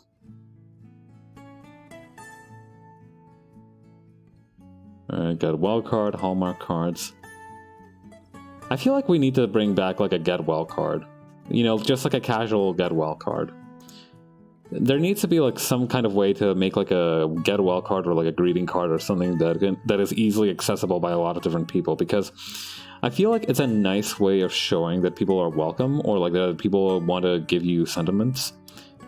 But the problem is that, like, given the internet being what it is, it's going to be a little bit difficult to make sure that that's not like abused. I don't know. I feel like there could be something there. There's an idea there for sure. Hang on. Let's look at the Wikipedia image for embossing tape. Evil mad scientist. That's pretty nice, actually. I like that.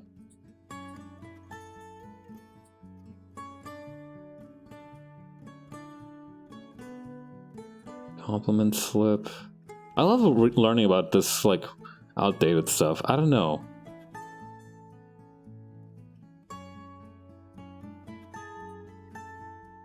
Black and Red, a brand of books and pads of paper produced by John Dickinson Stationery Limited, featured a striking black and red design.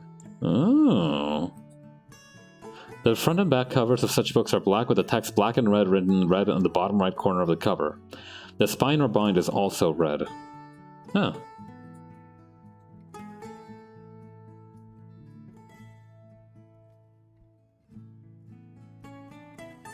Compliment slip, which are informal, can sometimes substitute for more formal letters of reply. No fixed size, informal. Huh.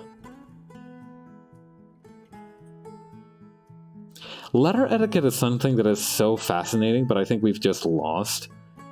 Like, I feel like we need to bring it back in some way. I mean, now we have emojis, you know, that kind of like, what do you call? We have emojis, we have like that kind of culture around texting and messages, but I feel like we don't really have something that can really match that energy anymore, if that makes sense. I feel like we've lost something there. Of course, that could just be me having nostalgia for a thing I wasn't even there for again. That tends to happen sometimes, you know? I think it might be better to expand this as well.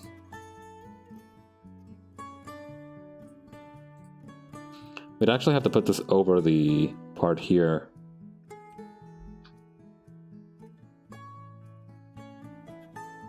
Maybe even like with a little bit of a tilt. No, it would have to be in the opposite direction to kind of contrast with this.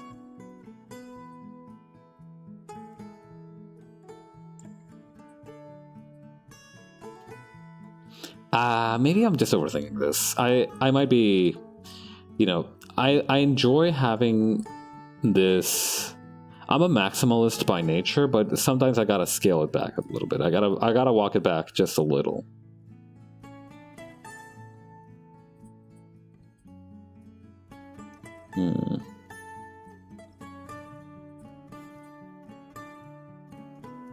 Do I not like it because of the color, or do I not like it because it's just taking up too much space?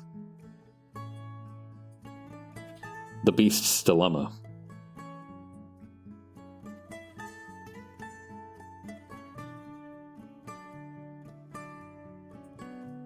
Hang on, I gotta like get this just right. There we go. Close enough.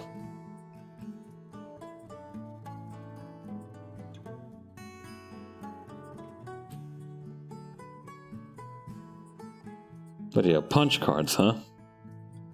I've never really gotten a chance to use those.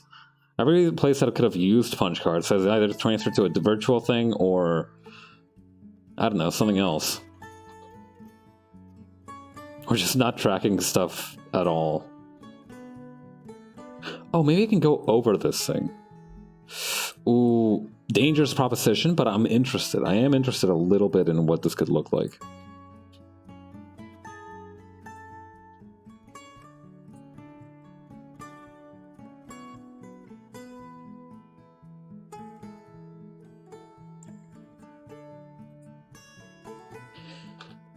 Okay, what about...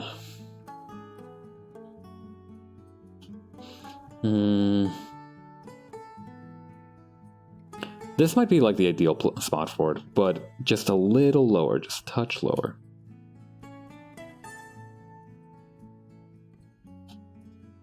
That might, okay, I think that's like the optimal spot, because I feel like that prevents it from being too busy, but it also just has like enough room to, you know, be itself. I feel like I'm talking about like some kind of like, I feel like I'm talking about maintaining one of those betta fish or something.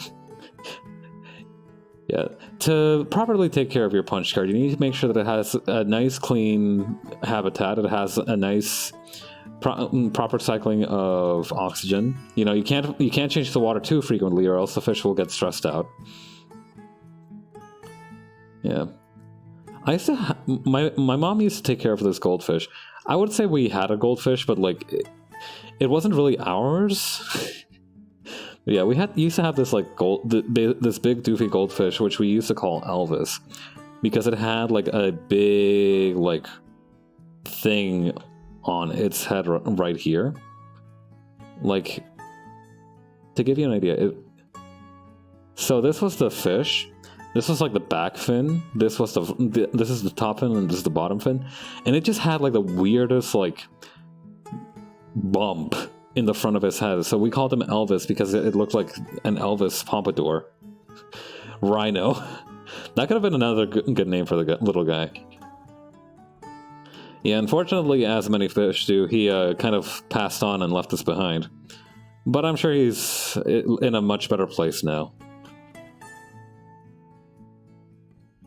Yeah. I don't know. I feel like any fish that's not... like, being a fish just feels like a perpetual life of suffering. I don't know why, but I feel like being a fish just has to suck. Tremendously. You know, because you're always at risk of... It's not like, you know... It's not like a domestic cat, for example, that could, like, you know, feel that affection. Fish can feel affection for humans, I feel. But, you know, if they touch you, it's not great. And it's not like a cat where, like, they can just, like, cuddle up to you, right? So for the fish, that must also feel a little bit lonely.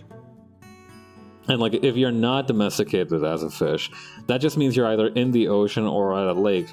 And unless you're, like, a shark or some shit, you're definitely on somebody's dinner menu. So, you know, all in all, I feel like it's just not a great deal.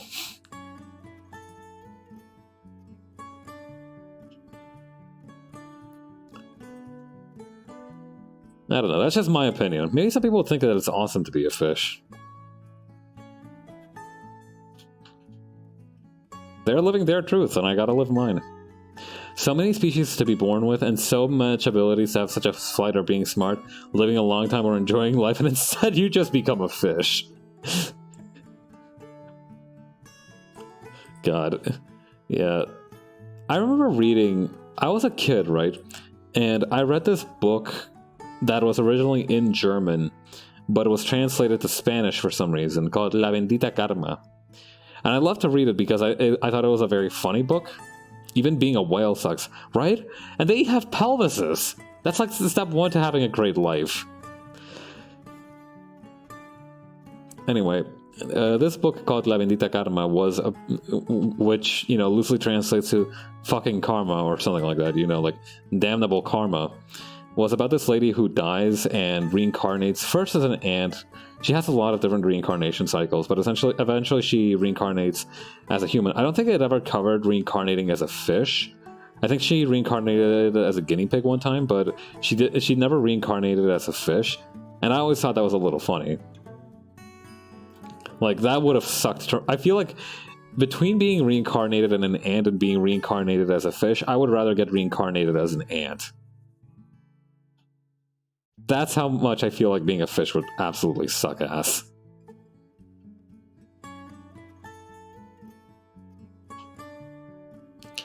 Another way that we could, like, improve this... Potentially, actually. Hang on. I've got an idea.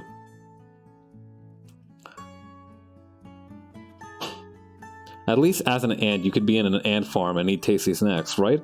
And, like... To be perfectly fair, unless you live in an area with like anteaters or some shit, or like with especially ravenous birds, you don't really have like a lot of predators besides other ants. We all know not one fish is having cake or picnics, right? Yeah.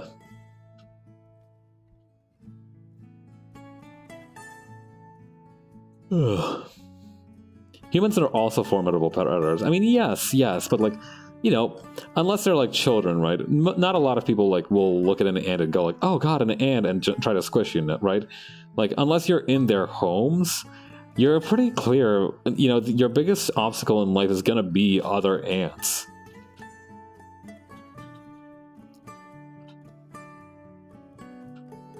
Hang on.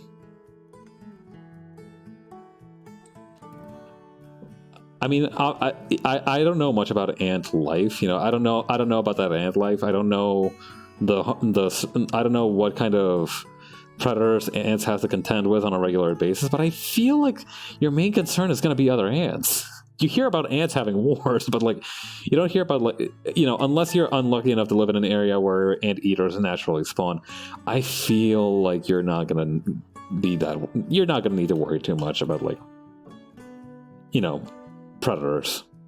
Even birds don't really give a crap about ants, and birds give a crap about literally most things.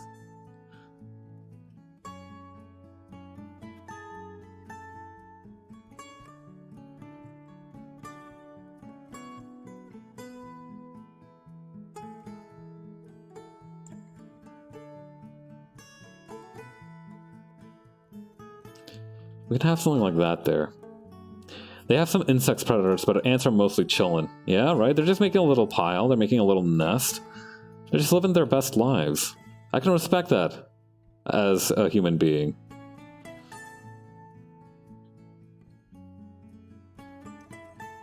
Although, one exception that I will... Okay, I will name one exception to the idea that being a fish would suck.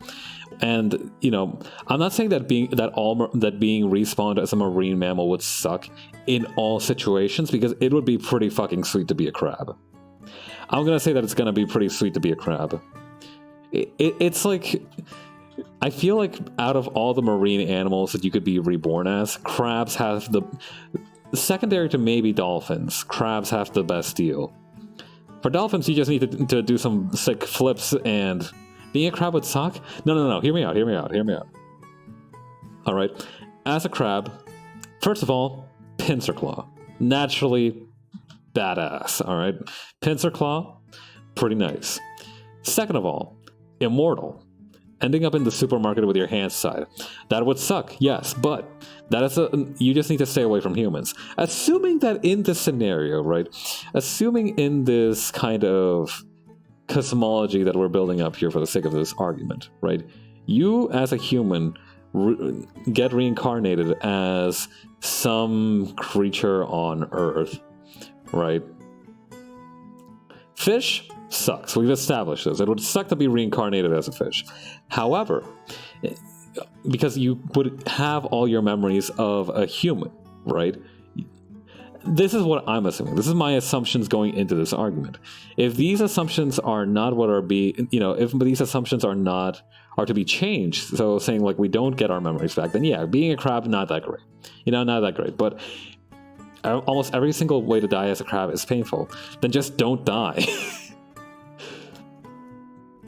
I mean, yeah, no, that is true though. Like almost every way of dying as a crab is painful. But hear me out. For a while at least, you will be a funny little guy. Maybe you will have your home on your back. You know, maybe you'll have a nice shell that you can use for your home that you find. You will have a sick as hell pincer claw. And you will have two maybe even two pincer claws. Imagine. You will have maybe two pincer claws. A while. I mean, yeah. I mean, nobody lives forever, right? You've reincarnated. You kind of know the deal by this point. Nobody lives forever. Might as well have a nice, sweet pincer hand to pass the time with.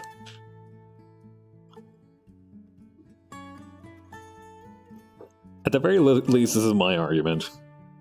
Obviously, personal preferences. If you didn't have to get reincarnated as a marine creature, I would honestly like to be reincarnated as a bear. I feel like bears get a pretty sweet deal in terms of just natural existence. You know, you get big, you eat salmon, and you sleep for 3 months out of the year. Yes, your species is endangered, but I mean, hey, you've got salmon. Life's pretty great. Assuming they don't ship you off to a zoo, which, you know, could be bad. Then again, we are not here to argue semantics.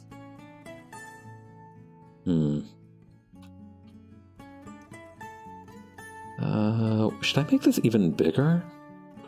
Do humans working as scuba divers count as marine animals since they swim a ton? No. I don't think we've broken the species barrier just yet, unfortunately. I mean, hang on though. Let's yes and this situation, right? Let's say that that scuba divers did count as marine mammals for the purpose of this thought experiment, right?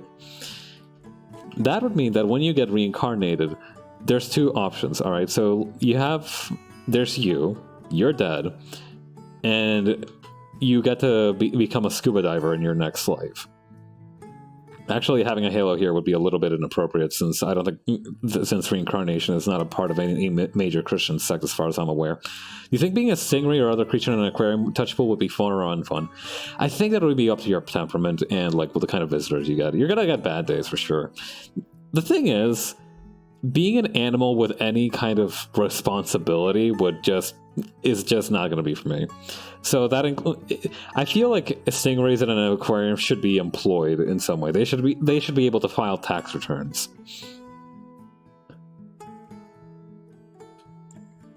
But anyway, back to this other argument, right? Scuba diver possession. Being an animal that is not a human is not for me. I mean, that's true as well. There's pretty decent perks of being a human. You know, speech, the ability to understand the self. It's pretty tight. Anyway, so if you got reincarnated as a scuba diver, you have two options, which is either one, you possess an already existing scuba diver, and you go like, oh, and suddenly you have to reckon with one, having this other person's memories, filling in for them in their daily life. Maybe their life sucks. Pros, you are one of the few creatures that know the delight of being pet on this whole planet that is not domesticated. Cons, oh fish god, oh fish god, small child, please stop touching me. Yeah, that is exactly the creature's dilemma when it comes to being a stingray in a touch tank in an aquarium. Anyway, you bite the dust, and you get reincarnated as one. You either possess a living scuba diver, and again, you have to do that whole, like, body... that whole, like... You know, you've essentially peeped the horror for real, and now you have to live with the knowledge that there is an afterlife, and the time you have on Earth is limited, and nobody on Earth will believe you. Or two, you literally become a baby in a scuba suit, in which case your options are one, fall to the bottom of the ocean, or two, hope that some scuba divers are swimming nearby and don't question why there's a baby with full scuba gear just floating around. Those are your two main options, and neither of them look pretty good. But you have them.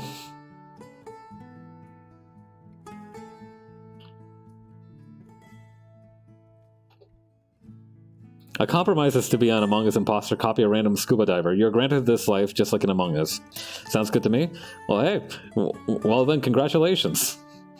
You have now become the proud owner of a repossessed scuba diver body.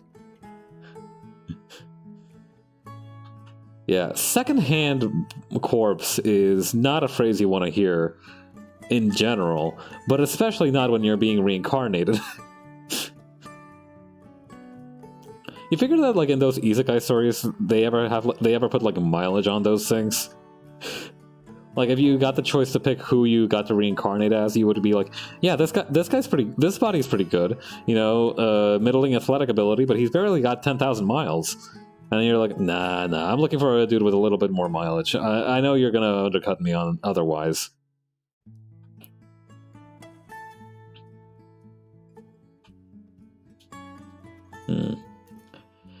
I kind of like having the logo on the different side, on the opposite side, like that. Although, I don't know, this is also really nice. I feel like that helps a little bit. No, it's got to be on the other side. You know why? Because otherwise I have my logo way too close. Like, unless I change my outfit to no longer have my logo on it, that is going to be like way too close. So I think this would be like the optimal spot for it. What time is it anyway? Ooh. Between bullshitting around like One Who and all that nonsense, it's actually gotten a little bit. We've actually killed quite a bit of time. All right, so here's what we do. I think we take away the beef boy here. We grab all of these layers, copy them, put them in a folder, erase the ones we are not using.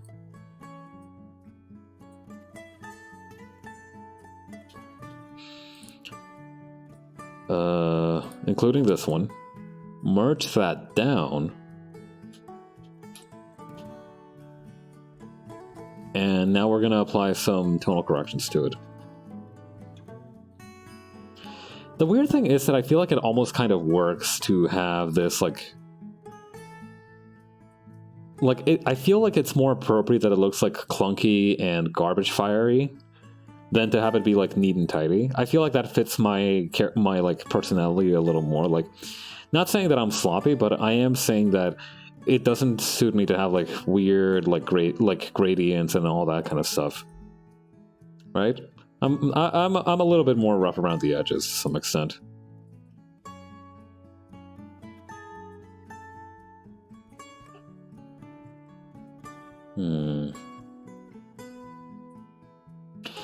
Isn't it weird to call a rice bag a beef boy? Nah, that just means I'm a living bowl of gyudon.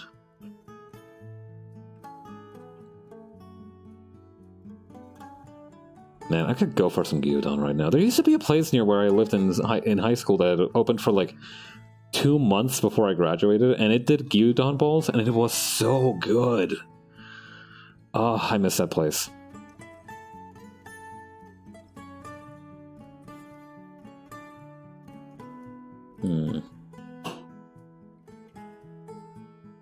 I do wonder what kind of thing I should do here.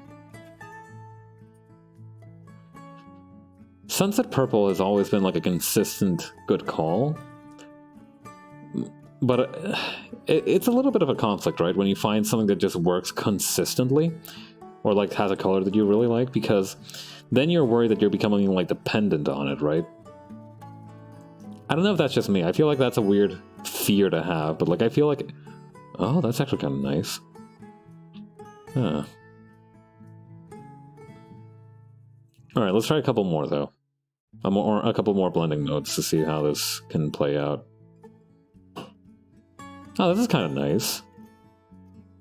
On the other hand, it becomes a brand, trademark. That is true.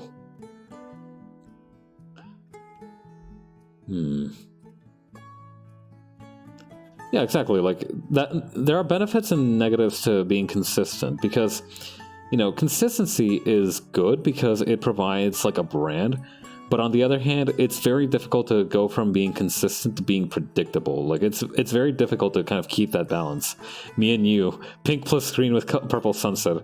My man. God, yeah. I mean, it's a very good color palette is the thing. It works. It works on a lot of different levels. Gradient map. Well, let's try a couple more, though. Let's see what else we got. We might even end up doing like a mix of it. Predator arm clasp gift. Exactly. Okay, having the yellow might be interesting. Let's see here.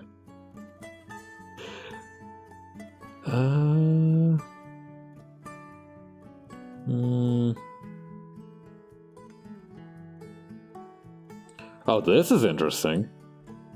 Kind of like this red, orange, and yellow kind of deal. That's interesting too. All right, let's do a third one, and then we can kind of compare and contrast the lot of them.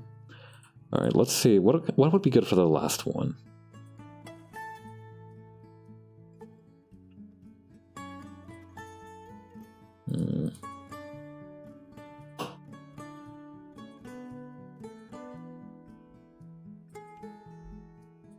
Oh, maybe this guy... Hang on, what... Ah, my eyes! Hang on, what about, like... What about this one? Ooh, I actually kind of like this. You know, I actually do like that quite a bit. Alright, here's what we do now. We are going to export these suckers. Let's see. We're gonna export these as mockups. I'll have to make like nicer versions of them, right? Because this is not gonna be like the final version, but this is like gonna be a good starting point.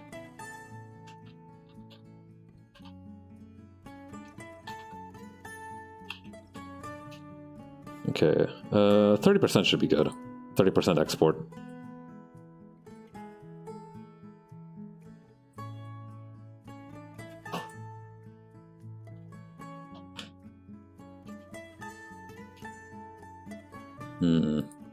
I think the card in the corner is really fun. Actually, yeah, it really does bring something. It really does bring something to the table. I don't know why. Having just like a random punch card there, it does something. It provides something.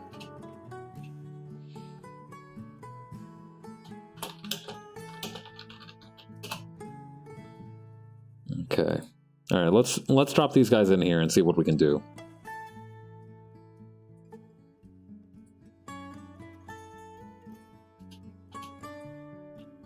Alright. Let's just get these to the bottom. It goes with the mat aesthetically, I think. He could be right there. They are both rectangular, and they both have like marker notches to go around. Alright, here we go.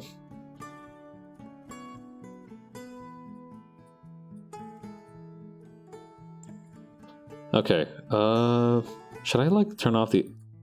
Oop, I murderized my background music there. Alright. So, I think the best thing to do would be to lock that out. Oh, that's... Okay, that's kind of going over the place here. And... Hang on.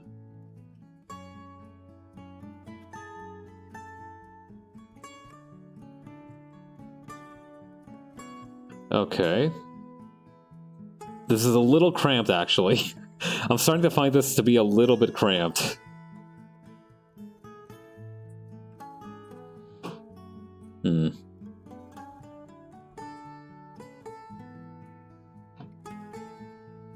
Okay, and I need to shrink down Clip Studio Paint a little bit.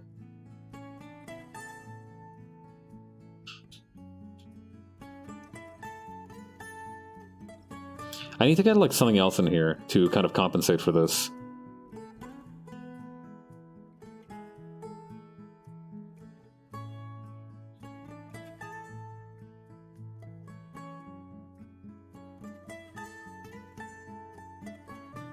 Hang on. Clip Studio window on the loose. Alright, there we go.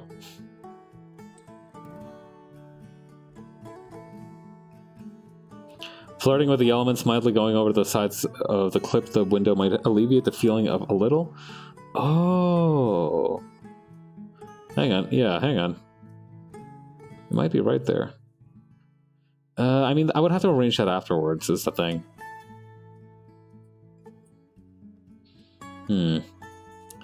No, somehow that just feels more cramped. Gives it a bit of, I mean, yeah, that is true, that it gives it a bit more of an organic feeling, but I think that's almost a little too cramped. I think maybe, like, that might be better. Yeah, there we go. I think that's the right... I think that hits the spot.